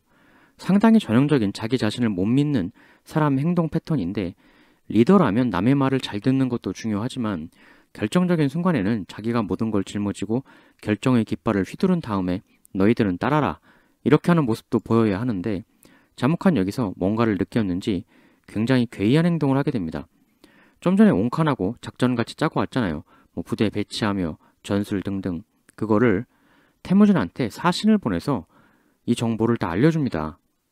이렇게 알려줘요. 이제 다가올 대결에서 우리는 이러한 세시족을 앞에 세우고 그 뒤에 옹칸의 친위대를 배치할 걸세.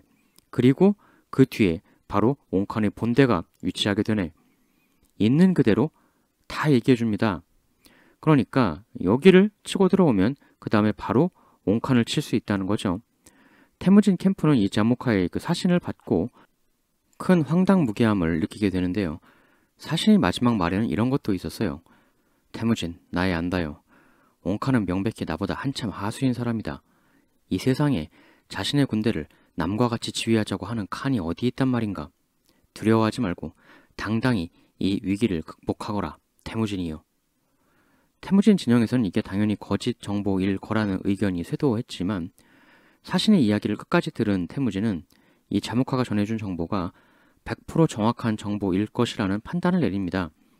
어렸을 때부터의 친구였기 때문에 뭔가 둘만이 통하는 직감이 있었겠죠. 근데 지금까지 이쪽 옹칸 쪽하고 태무진을 이간하려고 그렇게 노력했던 자묵화가 뜬금없이 왜 이런 행동을 했느냐. 온갖 이간해놓고 이제 와서 안다한테 미안했던 건가?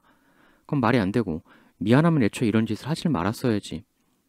너무 안다한테 그동안 나쁜 짓만 했기 때문에 이제 와서 이런 행동이라도 해서 초원의 평판 관리를 하려고 했던 걸까? 그런 게 아니고 때론 사실대로 다 알려주는 게 최고의 전략일 때도 있는 거죠. 태무진이 볼 때 이 옹칸 본대 앞에 놓여 있다고 하는 이 부대들이 창기병, 이 뛰어드는 이러한 부대면 옹칸의 생각과는 달리 자기는 이 집단들을 충분히 돌파할 수 있을 것 같아 보였단 말이죠.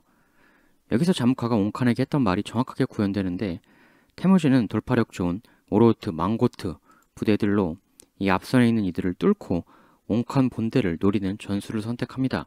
그리고 개전, 용맹하게 돌격하는 오로트와 망고트, 결국 쭉쭉쭉 돌파, 옹칸 바로 앞의 친위대까지 뚫어버리고 옹칸 본대까지 다다라요.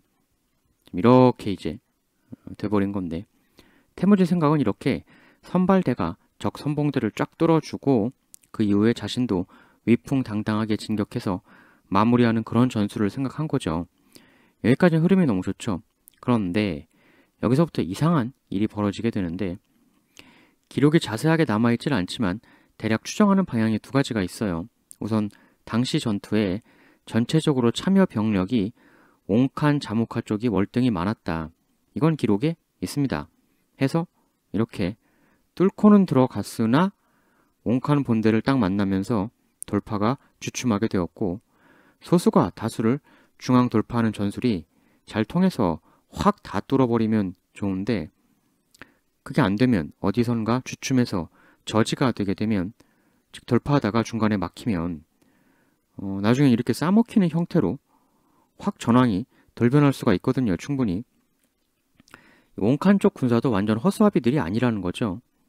이렇게 되었다는 추정이 하나가 있고 또 하나는 자묵화의 화려한 전술이 빛을 발한 게 아니냐라는 추정도 있는데 이 두 선발대가 앞선의 선봉을 돌파하는 사이에 이렇게 휘젓고 먼저 태무진 본대가 나중에 가서 마무리하는 그게 이제 원래 태무진 그림인데 선발대가 돌파하는 사이에 자묵화가 자신이 직접 모아온 자신의 부대들을 이렇게 우회해서 옹칸군하고 복잡거리는 태무진의 뒤로 돌아가서 공격한 게 아니냐 이런 관점도 있어요. 옹칸 자묵화 연합의 병력 수가 훨씬 많았다는 건 기록에 있기 때문에 보통 아군이 병력이 더 많다 이러면 그냥 정면에서만 싸우는 것보다는 각계격파 당하지만 않는다면 둘로 나눠서 일단 한쪽이 적군하고 복작복작하게 만들어 놓고 나머지 한쪽이 돌아서 가가지고 그냥 뒤통수를 쳐버리는 잘못해서 각계격파 당하면 물론 안 하느니만 못하지만 잘만 운용되면 아주 대박이 날 수 있는 전술이죠. 자묵화 입장에선 이렇게 우회기동하는 게 사실 다른 경우보다는 리스크가 덜 하죠. 왜냐하면 옹칸 부대 아작나 봐야 뭐 어차피 걔들은 내 부대도 아니니까 옹칸을 희생양 삼고 자기는 돌아서 먼저 여기랑 복잡거리고 있는 태무진의 뒤통수를 친다. 이 전술에 능한 자무카가 충분히 생각할 법한 전략이죠. 만일 이 전술이었다면, 그리고 이게 제대로 먹혔다면 태무진도 견디기 어렵죠. 결국 이 전투는 태무진군의 완패로 끝납니다. 매우 처참한 패배를 당했어요. 지난번 13획 전투 때도 자무카한테 당해서 거의 근 10여 년을 인생의 암흑기를 보내야만 했던 태무진이었는데, 지금 여기서 또 엄청난 패배를 당한 거죠. 결국 태무진은 엄청난 아군 사상자를 남기고 비참하게 패주하는데요. 여기서 입은 피해가 얼마나 컸던지 정신없이 패퇴하다가 어느 정도 도망치고 나서 좀 숨을 고르고 주변을 살펴보았는데, 얼마나 태무진 부대가 심각하게 얻어맞고 정신없이 퇴각한 건지 태무진 아들 우구데이, 그리고 태무진의 오른팔이라고 할 수 있는 보르추 등도 정신 차려보니 주변에 없는 것이었어요. 어떻게 헤어졌는지도, 헤어졌다는 사실도 나중에 알 정도로 정신없이 패주했던 거죠. 패주하느라 지칠 대로 지친 태무진 부대는 일단 수경을 합니다. 하지만 옹칸 혹은 자무카 부대가 언제 따라붙을지 몰라 극도로 경계하면서 수경을 하는데, 날이 밝을 무렵 저쪽에서 누구 한 명이 걸어오는 거였어요. 보르추였죠. 도주하다가 말이 화살에 맞아 쓰러지고 뛰어서 도망오다가 혼전 중에 운 좋게 말 하나를 집어타고 도망온 거였죠. 원래 엄청 큰 부잣집 도련님이었는데 태무진 따라다니다가 이런 사선까지 넘나들게 된 보르추. 그리고 좀 있다가 또 2명의 사람이 오는 게 보였는데, 태무진의 아들 우구데이와 그를 부축해 오고 있는 사준 사구 중에 한 명 보로클. 우구데이의 목에 화살이 스쳐 피를 흘리고 있었고 보로클이 그를 부축하며 오고 있었던 거였죠. 이때 패전이 얼마나 처참했는가를 보여주는 대목인데, 근데 이때 이쪽 부대들이 제대로 추격을 못했던 이유가 기록에 따르면 이 생굼의 부상 때문이었다고 해요. 아버지 옹칸이 아들 생굼이 지금 다쳐서 생사가 왔다 갔다 하는 판국에 전투는 무슨 전투, 추격은 무슨 추격이란 말인가, 이러면서 추격을 안 갔다 그래요. 이래서 추격이 지체되었다 라고 기록에 남아있는데, 태무진이 도주를 계속하다가 주변 병력을 세어보니 2600명이 남아있었다고 그래요. 분명히 처음 교전할 때는 수만의 부대를 운용했을 텐데 뭐 전사도 있었을 것이고, 또 도주하고 뿔뿔이 흩어지고 남은 게 고작 2600. 하지만 생굼 부상 때문에 혼돈이 있었다곤 해도 저 승리자들은 언젠가는 쫓아올 터. 이때부터 패배자 태무진은 길고도 긴 도주를 이어나가게 됩니다. 도주를 하면서 그나마 붙어있던 사람들도 하나씩 다 떨어져 나가기 시작하는데요. 초원 사람들이 뭉칠 때도 확 뭉치지만 떨어질 때도 확 떨어지는 건 여러 번 이야기한 건데, 농토, 정주 문명이 아니니까 어쩔 수 없는 거죠, 그건. 결국 초원의 완전 북동쪽 변두리 중에 최변두리 발주나 호수라는 곳까지 도주를 하게 되는 태무진. 복수의 기록에 이 최구석 변두리 발주나 호수에 도착했을 때 태무진 곁에 남아있었던 사람이 19명이었다. 이렇게 기록되어 있습니다. 이 19명이 남아있다는 것에 대해 보통은 태무진이 완전히 탈탈 털렸다, 몰락했다, 이렇게들 흔히 묘사를 하곤 하는데, 이건 조금 다르게 봐야 해요. 어떤 의미에선 19명이나 남은 겁니다. 지금 우리도 모든 재산 다 탈탈 털리고 당장 내일 먹을 밥값도 없는데 그 사람 곁에 전 굶어 죽어도 좋으니 그래도 평생 당신과 함께 하겠습니다. 정 당신과 함께라면 밥 쫄쫄 굶고 비참하게 살아도 상관없습니다. 이런 사람이 19명이나 있는 사람. 주변에서 단 한 명이라도 보셨습니까? 삼국지도 유비 곁에 관우, 장비. 유비가 무슨 탈탈 털리는 일을 겪어도 절대 곁에 있어주는 2명이 있었고, 결국 나중에 온갖 최악의 상황을 딛고 일어나 황제까지 되었잖아요. 이런 대비참 상황에서 완전 변두리로 쫄쫄 굶으면서 쫓겨났는데 그래도 19명이나 남았다. 충분히 세계를 정복할 만한 거죠.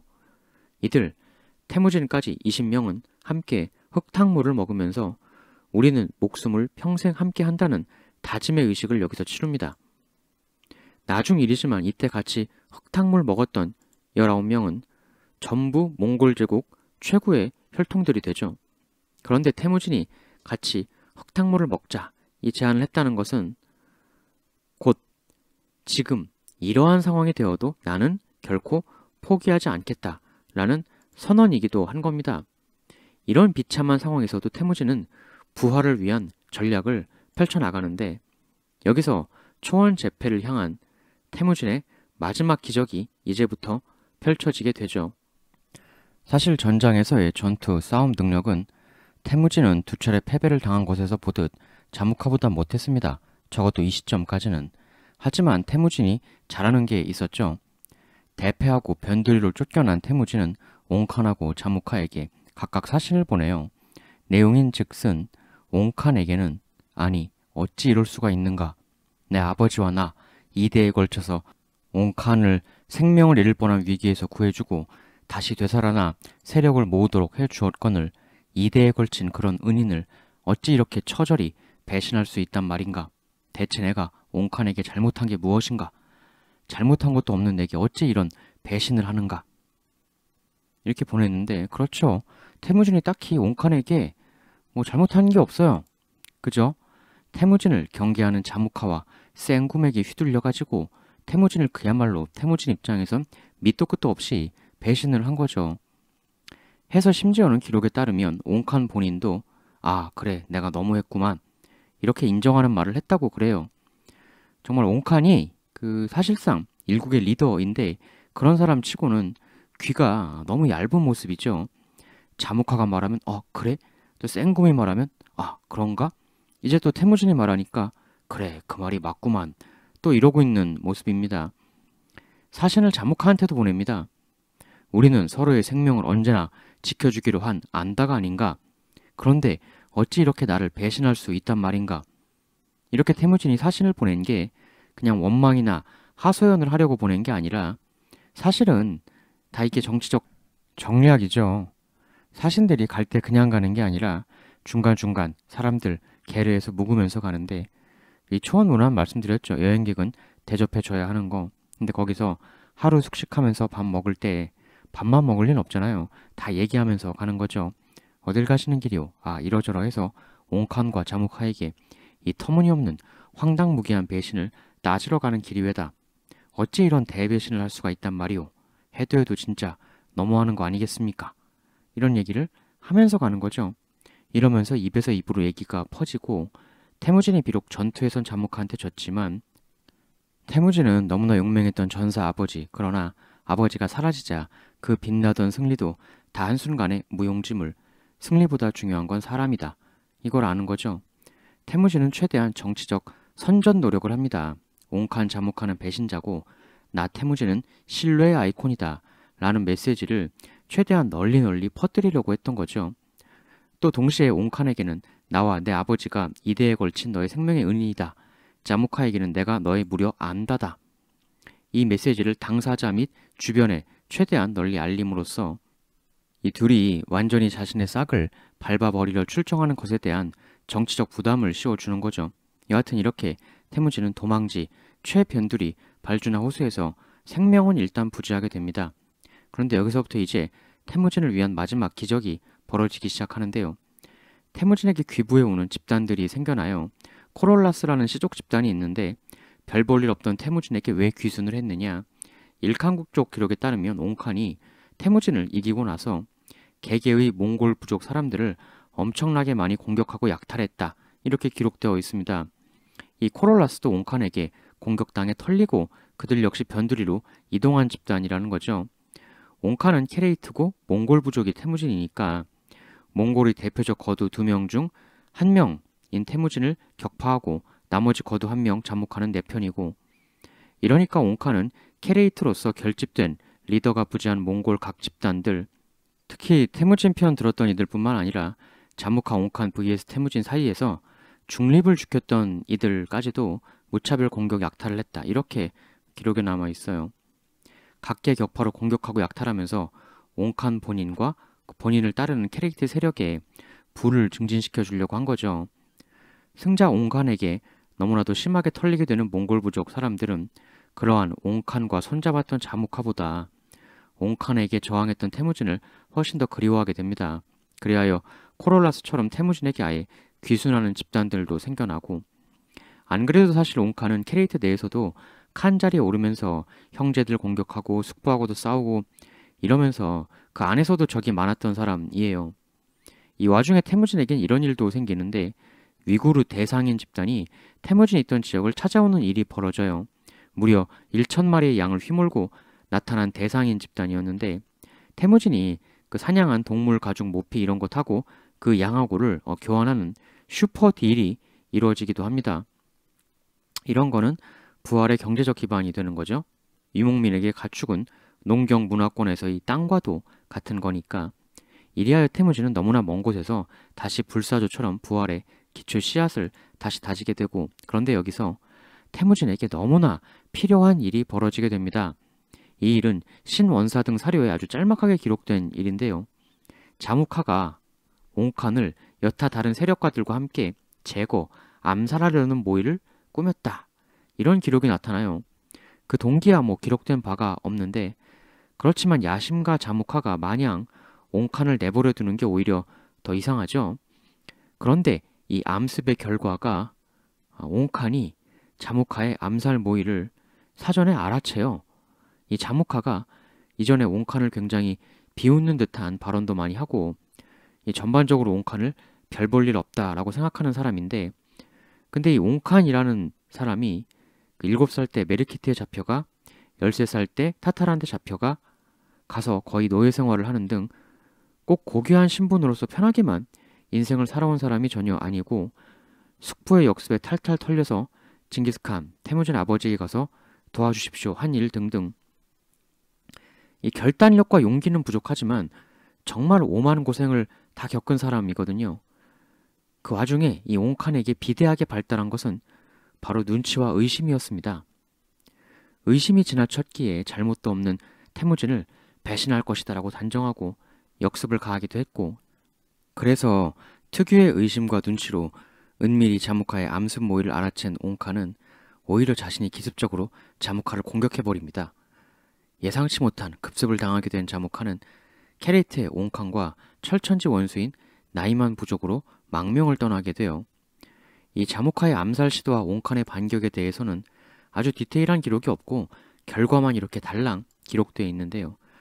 천하의 자무카라면 그냥 당당하게 본인 장기대로 대회전을 벌여서 정면 승부하는 게 낫지 않았을까. 괜히 음모로 편하게 해보려다가 되치게 당한 그런 상황의 기록 같아 보입니다. 이렇게 자무카가 서쪽으로 옮겨가게 되자 이것이 태무진에게는 엄청난 기회가 됩니다. 태무진은 자무카가 얼마나 강한지 잘 알고 있었기 때문에 옹칸의 곁에 더 이상 자무카가 없다. 이것도 좋은 일이고 이 자무카를 따랐던 몽골 부족내 세력 일부가 이탈하여 친태무진 쪽으로 대거 기울게 되는 일이 벌어지죠. 물론 다 옮겨붙는 것은 아니지만 먼 곳에서 힘을 다시 키우고 있던 태무진은 자신에게 귀순하는 여러 집단들의 모습을 보면서 지금이야말로 찬스, 기회는 찬스, 옹칸을 기습 습격하기로 결정을 합니다. 태무진은 자신의 동복 동생 카사르를 활용하는데요. 당시 카사르의 처자들이 옹칸에게 잡혀있던 상황이었습니다. 태무진은 카사르를 거짓 항복시키기로 해요. 그러면서 먼저 카사르의 신복 2명을 옹칸에게 사자로 보내 항복하겠다고 의사를 표명합니다. 기록에 따르면 옹칸이 이 말을 듣고 매우 좋아서 잔치를 벌였다. 이렇게 기록되어 있습니다. 아마 태무진 일파 내에서 내분이 발생한 것 아니냐 이렇게 생각을 해서 그렇게 좋아서 해벌레 했던 것 같은데 대잔치를 열면서 옹칸도 자기 사신을 한 명 카사르한테 보냅니다. 그런데 사실 카사르의 사신들은 당연히 옹칸 습격을 위한 정보 수집원들이었던 거죠. 이 사신들은 태무진에게 옹칸 진영의 정보와 현재 잔치를 벌이고 있다는 사실을 전하고 반면 카사르한테 간 옹칸 사신은 붙들려서 카사르한테 바로 참수를 당해요. 이들은 이제 전광석화처럼 말을 휘몰아 낮밤을 가리지 않고 전력 질주했다고 하는데 이렇게 잔치 중이었던 옹칸을 급습합니다. 미리 준비하고 초원의 세력, 군세를 쫙 모으고 이럴 시간 없이 그야말로 띵까띵까 하던 중에 급습을 당한 옹칸. 결국 여기서 옹칸의 직속 부대는 기습한 태무진 부대에게 처참한 패배, 도륙을 당하고 옹칸과 그의 아들 생굼은 완전히 탈탈 털려서 거의 몸만 겨우 빠져나간 상태로 간신히 목숨만 부지한 채 도망을 치게 됩니다. 이후의 기록은 리더가 도주한 케레이트를 태무진이 쫙 끌어모은 초원 몽골 세력에 의해 병탄되었다. 이렇게 기술을 하고 있어요. 원래 케레이트 내에서도 옹칸이 혈육을 상대로 동족 상잔을 벌이는 등 그 안에서도 안티들이 많았었기 때문에 그들은 오히려 태무진을 반겼을 수도 있겠죠. 이 몽골 부족은 태무진 휘하 아래 단합을 하고 케레이트는 리더도 패주한 데다가 옹칸의 그간 행적 때문에 서로 나뉘어져 있고 옹칸의 형제 중 하나, 옹칸의 동생의 딸하고 결혼도 해요. 케레이트 내의 안티 옹칸들하고도 손을 잡은 거죠. 이렇게 태무진은 몽골 부족에 이어 케레이트마저 장악을 하게 되었다. 이게 기록입니다. 참으로 믿기 힘든 대부활, 대역전극이죠. 옹칸이 살면서 거의 빈털터리 급에 탈탈 털린 상황이 여러 번 있었는데 노예 생활도 했고 그건 태무진하고도 비슷하죠. 역시 그도 태무진처럼 오뚜기처럼 어찌어찌 부활에 매번 성공을 해냈죠. 이 옹칸 역시도 포기를 모르는 남자예요. 태무진처럼. 그런데 삶의 제2망을 찾아 도주하는 와중에 이 초원에는 물이 부족하잖아요. 그래서 물을 찾으러 막 돌아다니다가 이 나이만 전사들에게 붙들려요. 처음에 나이만 전사들은 당연히 이 사람이 옹칸인 줄 몰랐습니다. 그냥 우리의 원수 케레이트 부족의 웬 알거지가 물 찾으러 돌아다니는가 보다 했죠. 그래서 묻습니다. 나이만 전사, 너는 누구인가? 옹칸, 나는 옹칸이다. 이렇게 얘기를 한 건 어쨌든 칸으로서 대접해달라라는 차원으로 말한 것이기도 하고 또 나이만이 역시 이전에 칸 대권을 놓고 형제간의 분열이 있었기 때문에 그 분열한 한쪽하고 옹칸하고 임시로 손을 잡는 그런 일도 있었거든요. 그 자신과 연이 있던 쪽으로 잘만 망명하면 옹칸도 제 길을 도모할 길이 생길 수 있을지도 모르는 상황이었습니다. 근데 나이만 전사는 내가 칸이다라고 말하는 옹칸에게 네가 정신이 나간 모양이구나. 너 같은 거렁뱅이가 무슨 칸이냐? 라며 옹칸의 말을 믿지 않고 그 자리에서 그냥 참살해버립니다. 태무진의 버금가는 파란만장한 삶을 이렇게 여기서 마감하게 된 옹칸. 이 생굼 역시 난리통의 아버지하고도 헤어져 도주를 했는데요. 굉장히 이 사람은 장거리 도주를 합니다. 티베트를 거쳐 탈인 분지까지 가게 되는데 거기서 결국 현지 지배자에게 참살을 당하고 말아요. 이렇게 옹칸과의 악연을 끝낸 태무진. 그러나 그에겐 아직 마지막 숙적 자모카가 있었죠. 그리고 그가 망명해 있던 당시 초원의 서쪽에 위치하고 있던 동서 실크로드 무역 등을 통해 막강한 부와 세력을 가지고 있었던 나이만 부족. 나이만의 자모카가 있는 이상 궁극적으로 나이만과 태무진도 결국 자웅을 겨룰 수밖에 없는 상황인 거죠. 원래 나이만의 리더는 이난차 빌게 칸이란 사람이었어요. 그리고 이 사람의 부인으로 구르베수라는 사람이 있었고요. 이 둘의 아들이 타양칸이란 사람인데요. 아들 타양칸은 굉장히 빌게 칸이 늦게 낳은 아들이었습니다. 이 빌게 칸이 굉장히 오랜 기간 후사를 못 봤어요. 굉장히 나이가 들어서 젊은 부인 구르베수랑 결혼해 낳은 아들이었죠. 오죽하면 빌게 칸도 주술사의 마법을 빌어 낳은 아이가 타양칸이다. 이렇게 본인 입으로 언급을 할 정도로 그렇게 시도하다가 안 돼서 겨우 낳은 아이였는데 그래서 일설에는 이 타양칸이 빌게 칸의 아들이 아니다. 다른 남자와 낳은 아이가 아니냐라는 설도 있습니다. 워낙 늦은 나이에 마법의 힘을 빌어 낳은 아이다 보니까 이 타양칸을 굉장히 어릴 때부터 과보했던 모양입니다. 특히 전투 경험이 굉장히 부족한 채로 칸이 되었습니다. 아버지가 살아 생전에 전투에서 철저히 배제해 준 거죠. 워낙 귀하게 얻은 후사하니까. 이 타양칸이 겁이 많았던 한 사례가 기록된 게 있는데 옹칸이 사망하고 나서 이 타양칸의 어머니가 그래도 옹칸도 한때 위대했던 칸인데 제사는 지내주어야 하지 않겠는가 이러면서 시체 다는 아니고 시체 중에 목만 베어서 우리한테 가져와라 이렇게 부하들에게 시켜요. 해서 제사를 지내는데 여기서 아주 이상한 기록이 나옵니다. 옹칸 목에다 대고 제사를 지내는데 이때 옹칸의 목이 웃었다. 그런 기록이 남아있어요. 머리가 웃는 걸 보고 이 타양칸은 소스라치게 놀라면서 옹칸의 머리를 밟고 내려쳐서 으깨버립니다. 겁먹고 무서워서 순간 이렇게 반응한 건데 이걸 보고 제사를 신성시했던 당시 나이만 원로들이 경악을 금치 못하죠. 실제 기록에 남은 겁 많고 소심한 타양칸 성품의 사례인데요. 그러자 그걸 보고 있던 어머니 구르베수가 타양칸을 크게 나무랍니다. 대체 이게 뭐하는 짓이냐.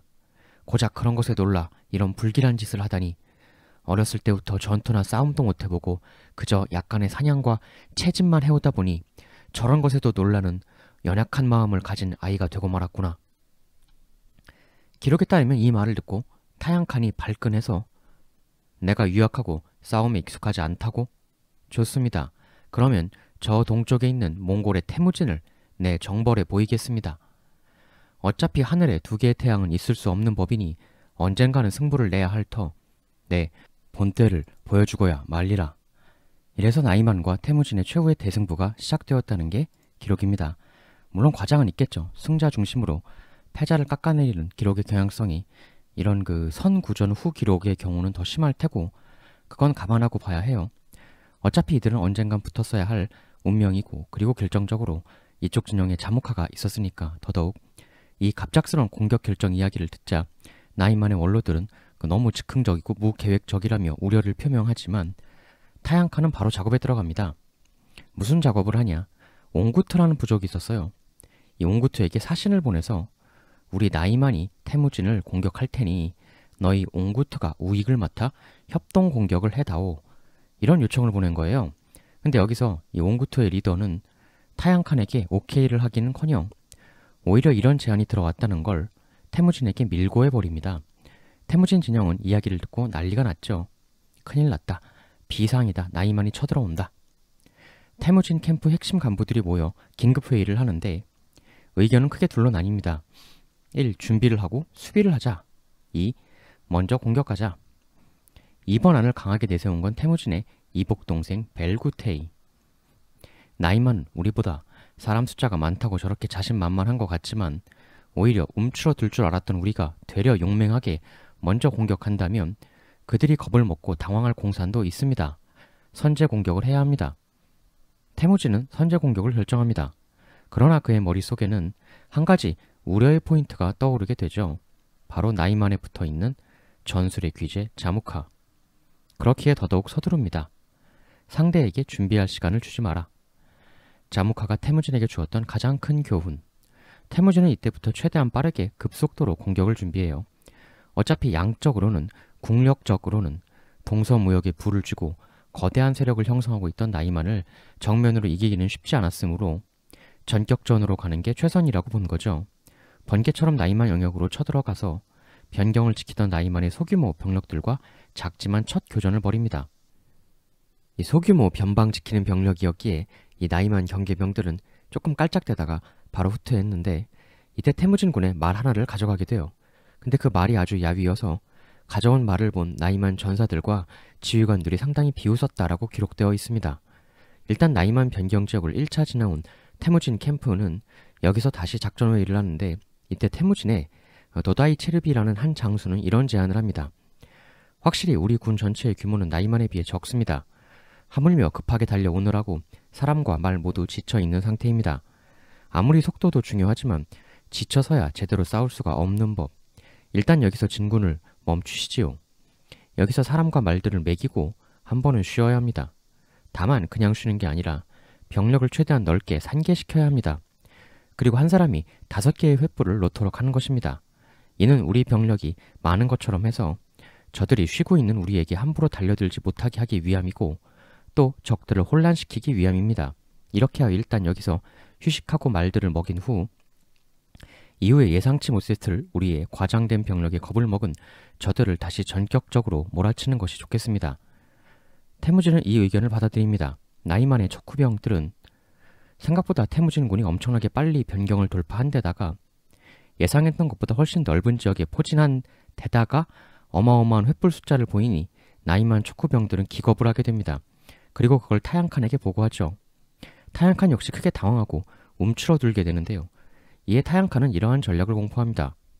적들의 숫자가 예상보다 너무 많다. 정면으로 부딪히면 승산이 쉽지 않을 터. 어차피 저들은 멀리 원정을 온 것이고 우리는 원래 우리의 터전이니 본격적으로 붙지 말고 약간씩 교전하는 척하면서 계속 우리 영역으로 더 서서히 깊숙이 끌어들여 적의 피로를 늘려나가며 적 전력을 서서히 갉아먹어 나가는 것이 좋겠다. 이런 전략이 유효할 때도 있죠. 근데 여기서 타양칸은 굉장히 안 좋은 판단을 한 거라고 보통 봅니다. 일단 태무진 병력이 파악한 것보다 5분의 1 규모의 적은 군세였기에 정면으로 붙어도 되었을 뿐더러 너무 급하게 휘달려 오느라고 지친 지금 타이밍이야말로 역격하기에 제일 좋은 타이밍이었던 거죠. 전투도 사람이 하는 거니까 상대가 필요할 때가 황금 타이밍인 건데 이 전략은 자칫 태무진 군에게 황금과도 같은 짧은 휴식을 줄 수 있는 우를 범할 수 있게 되는 전략이죠. 타양칸이 이런 판단을 내렸다는 소식을 듣자 타양칸의 아들 쿠출루크는 아버지에게 사신을 보내 이렇게 전달합니다. 태무진 몽골 병력이 그렇게 많다는 게 조금만 생각해보면 전혀 있을 수 없는 일이라는 건 쉽게 알 수 있습니다.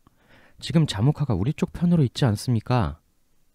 자무카가 거느리고 있는 몽골 세력도 상당수 있을진데 태무진이 무슨 수로 그런 엄청난 인원을 모아온단 말입니까? 속임수인 것이 너무나도 뻔하다 이겁니다. 저들이 지쳐 있을 때 바로 덮쳤으면 확실히 이길 수 있었을 텐데 왜 쓸데없이 시간을 준단 말입니까? 그런데 이 분노는 비단 쿠출루크만 느꼈던 게 아니라서 타양칸 아버지 때부터의 나이만 명장도 타양칸에 실망해서 전투를 앞두고 전장에서 이탈, 도망가는 일도 벌어지고 해요. 아들한테까지 비판받고 지나친 소국성에 대한 불만이 내부에서 이렇게 터져나오자 뒤늦게 타양칸은 원래 쓰려던 청야전술 비스무리한 계획을 버리고 태무진 군에 대한 공격을 하겠다고 마음을 바꿉니다. 근데 사실 이것도 죽도 밥도 아닌 그런 전술이 되어버린 게 이미 내부에서 의견, 옥신각신하는 사이에 휴식 및 재정비 시간은 줘버렸거든요. 어차피 상대가 휴식해서 힘을 되찾은 상황이라면 차라리 원래 쓰려던 힘 빼기 청야전술을 쓰는 게 지금 타이밍에서 오히려 낫다라고 볼 수도 있습니다. 올바른 것이라는 건 언제나 시기에 따라서 변하는 거니까, 보기에 따라서. A로 가냐 B로 가냐, A, B보다 다 더 안 좋은 게 왔다리 갔다리 갈짓자 행보를 하는 것일 수가 있는 거죠. 세상은 절대 한 가지 법칙만으로는 설명할 수 없다. 여하튼 이렇게 떠밀리듯 결전을 결정한 타양칸은 태무진 군 쪽으로 진군하는데요. 자무카도 함께 갑니다. 태무진이 굉장히 중시하는 태무진의 척후병은 이 사실을 조기에 포착해 태무진에게 알리죠. 총 병력은 나이만 자무카 쪽이 아들 쿠출루크 말대로 당연히 훨씬 더 많았어요. 우리보다 더 많은 대규모의 병력이 드디어 오고 있다는 소식을 들은 태무진은 적이 많으면 많은 것에 맞는 방법을 쓰면 되는 것이다 라고는 드디어 자신도 말 위에 올라타 출전을 개시합니다. 여기서 태무진 군대가 썼던 전술에 대해 이렇게 기록이 남아 있는데요. 카르가나처럼 진격하고 호수 같은 진영을 구사하며 끌처럼 공격하자.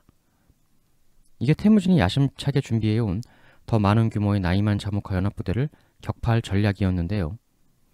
문제는 이게 정확히 무슨 말인지 알 수가 없습니다.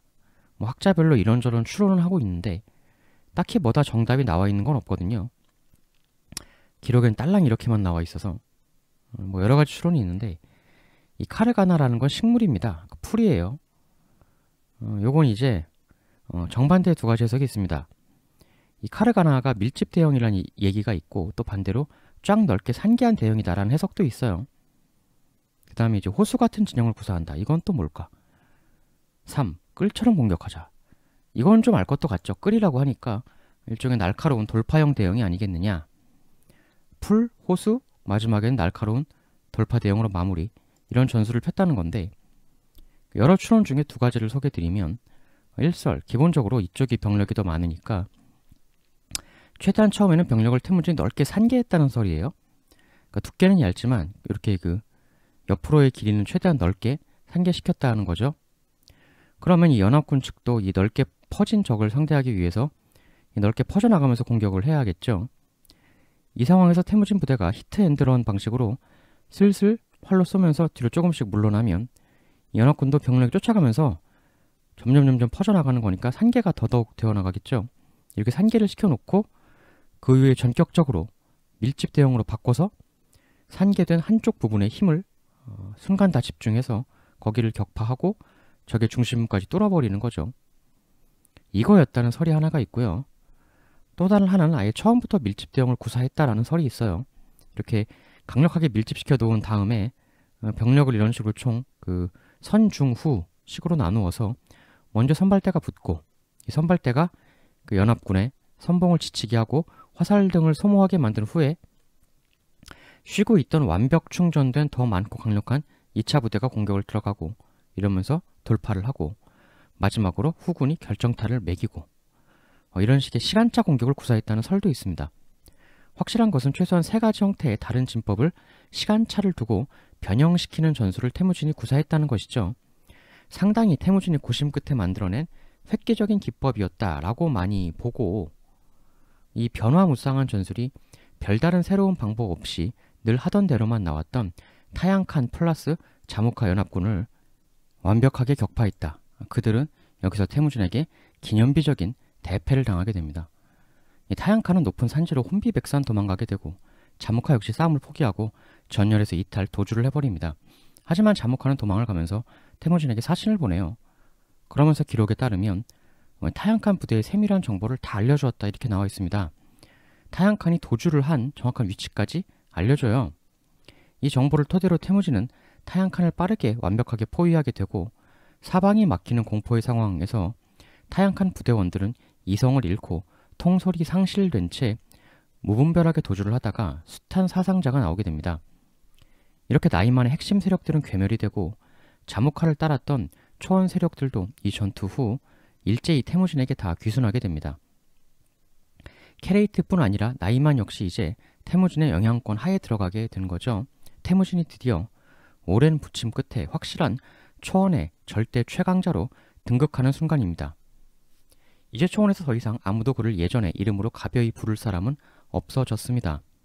초원의 지배자 징기스칸으로 초원 모두에게 복종을 받게 된 것이죠. 반면에 자무카는 한때는 사해의 칸, 구루칸이라는 칭호까지 들었습니다만 더 이상은 칸의 영광을 누릴 수 없는 소수의 수행원들만 거느리고 과거의 태무진이 그랬던 것처럼 초라한 도주를 해야 하는 상황에 처하게 됩니다. 기록에 따르면 이때 이 대패 후 도주 끝에 최종적으로 자무카 곁에 끝까지 남은 사람은 불과 5명밖에 안 되었다고 해요. 하지만 5명이라는 숫자도 대단한 거죠. 다만 그게 19명 태무진의 숫자에는 못 미칠 따름인 거고 그게 바로 칭기스칸과 자무카의 차이였던 거죠. 근데 여기서 그 숫자 이상의 차이가 드러나게 되는데 일단 이들도 과거 징기스칸이 수도 없이 그랬던 것처럼 산속으로 숨어 들어갑니다. 그러나 징기스칸과 그 19명의 추종자들이 함께 흙탕물을 같이 먹으면서 절대 서로를 배신하지 말자고 마음을 모았던 것과는 달리 이 5명 중 누군가가 배가 고파서 야생 산양 하나를 사냥해서 먹는 일이 벌어졌거든요. 근데 이걸 자무카한테 보고 안 하고 그냥 그 자리에서 먹어버려요. 근데 그걸 또 자무카한테 들킵니다. 자무카는 자기에게 보고하지 않고 고기를 먹은 것에 대해 매우 크게 분노를 하고 그 고기를 잡은 사람에게서 빼앗아서 자기가 먹게 됩니다. 이러자 그 고기를 빼앗긴 부하는 다른 4명과 작당 모의를 순간적으로 해서 고기를 뜯고 있던 자무카를 급습 그를 포박해버립니다. 그리고 그들은 자무카를 끌고 칭기스칸에게로 가서 자무카를 칭기스칸에게 넘깁니다. 하지만 이 자무카 마지막 부하들은 칭기스칸의 성격을 몰랐던 거죠. 칭기스칸, 어쨌든 한때 자신들이 칸으로 모셨던 이를 어떻게 배신해서 잡아온 이들을 역시 칸인 내가 어찌 살려둘 수가 있단 말인가 하고 이 5명을 그 즉시 처형해버립니다. 그리고 바로 자무카의 포박을 풀어주고 그의 손을 맞잡죠. 그러면서 이야기합니다.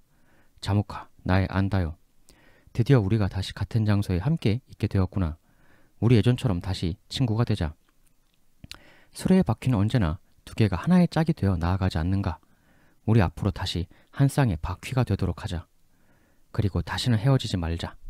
서로가 부족한 점이 있다면 늘 서로 일깨워주고 한쪽이 잠들어 있다면 다른 한쪽이 깨워주자. 예전에 내가 너무나 고통스럽던 시절, 아내 보르테를 빼앗기고 자무카에게 찾아갔던 시절 이야기를 하는 거죠. 나의 괴로움을 진심으로 아파했던 너를 아직 나는 잊지 않고 있다. 마지막 나이만 잔당을 손쉽게 포위해서 해치우게 된 것도 너의 공이 적다고 할 수 없어. 우리 다시 친구가 되자. 자무카, 태무진, 우린 예전 어릴 때 처음 안달을 맺고 같은 이불을 덮고 자면서 수많은 날들을 즐겁게 보냈었지. 하지만 너도 알다시피 우리 사이에 있었던 과거는 더 이상 나로 하여금 내 안다인 너의 얼굴을 보기 어렵게 만들고 말았어. 이미 칸의 자리는 너에게로 향해 있어. 천하가 너의 것으로 완성이 되어 가려는 이때에 이제 와서 내가 친구로 너에게 무슨 도움을 줄 수 있겠는가? 오히려 너의 천하인 이 세상에 내가 계속 존재한다면 나는 너에게 잊을만 하면 나타나는 악몽과도 같은 존재가 될 뿐일 거야. 태무진, 너는 참으로 좋은 동료들을 가지고 있어. 하지만 돌이켜보면 내 부인들은 한때 허황된만을 좋아할 뿐이었고 내 부하들은 믿음이 있는 사람이 아니었지.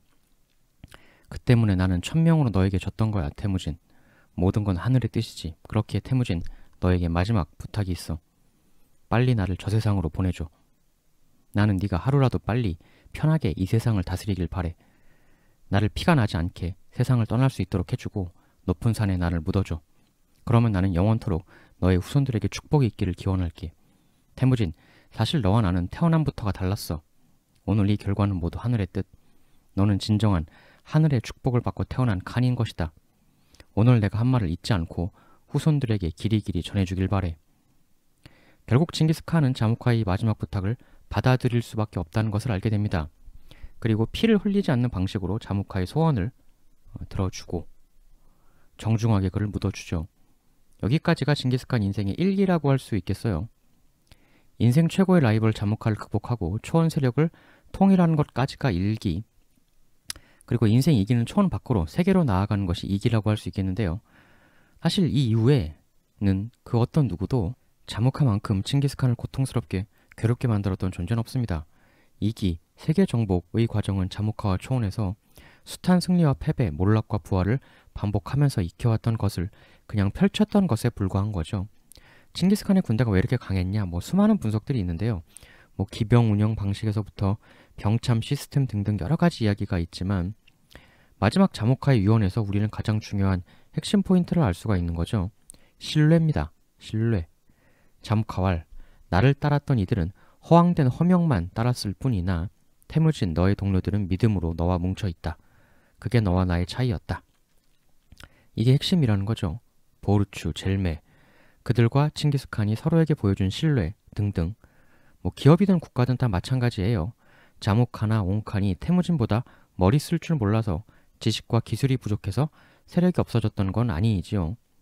절대 우리는 서로를 배신하지 않는다라는 신뢰로 뭉친 조직은 그렇지 않은 조직에게 절대 패하지 않는다라는 아주 평범한 사실을 징기스칸 이야기는 우리에게 가르쳐주고 있는 겁니다.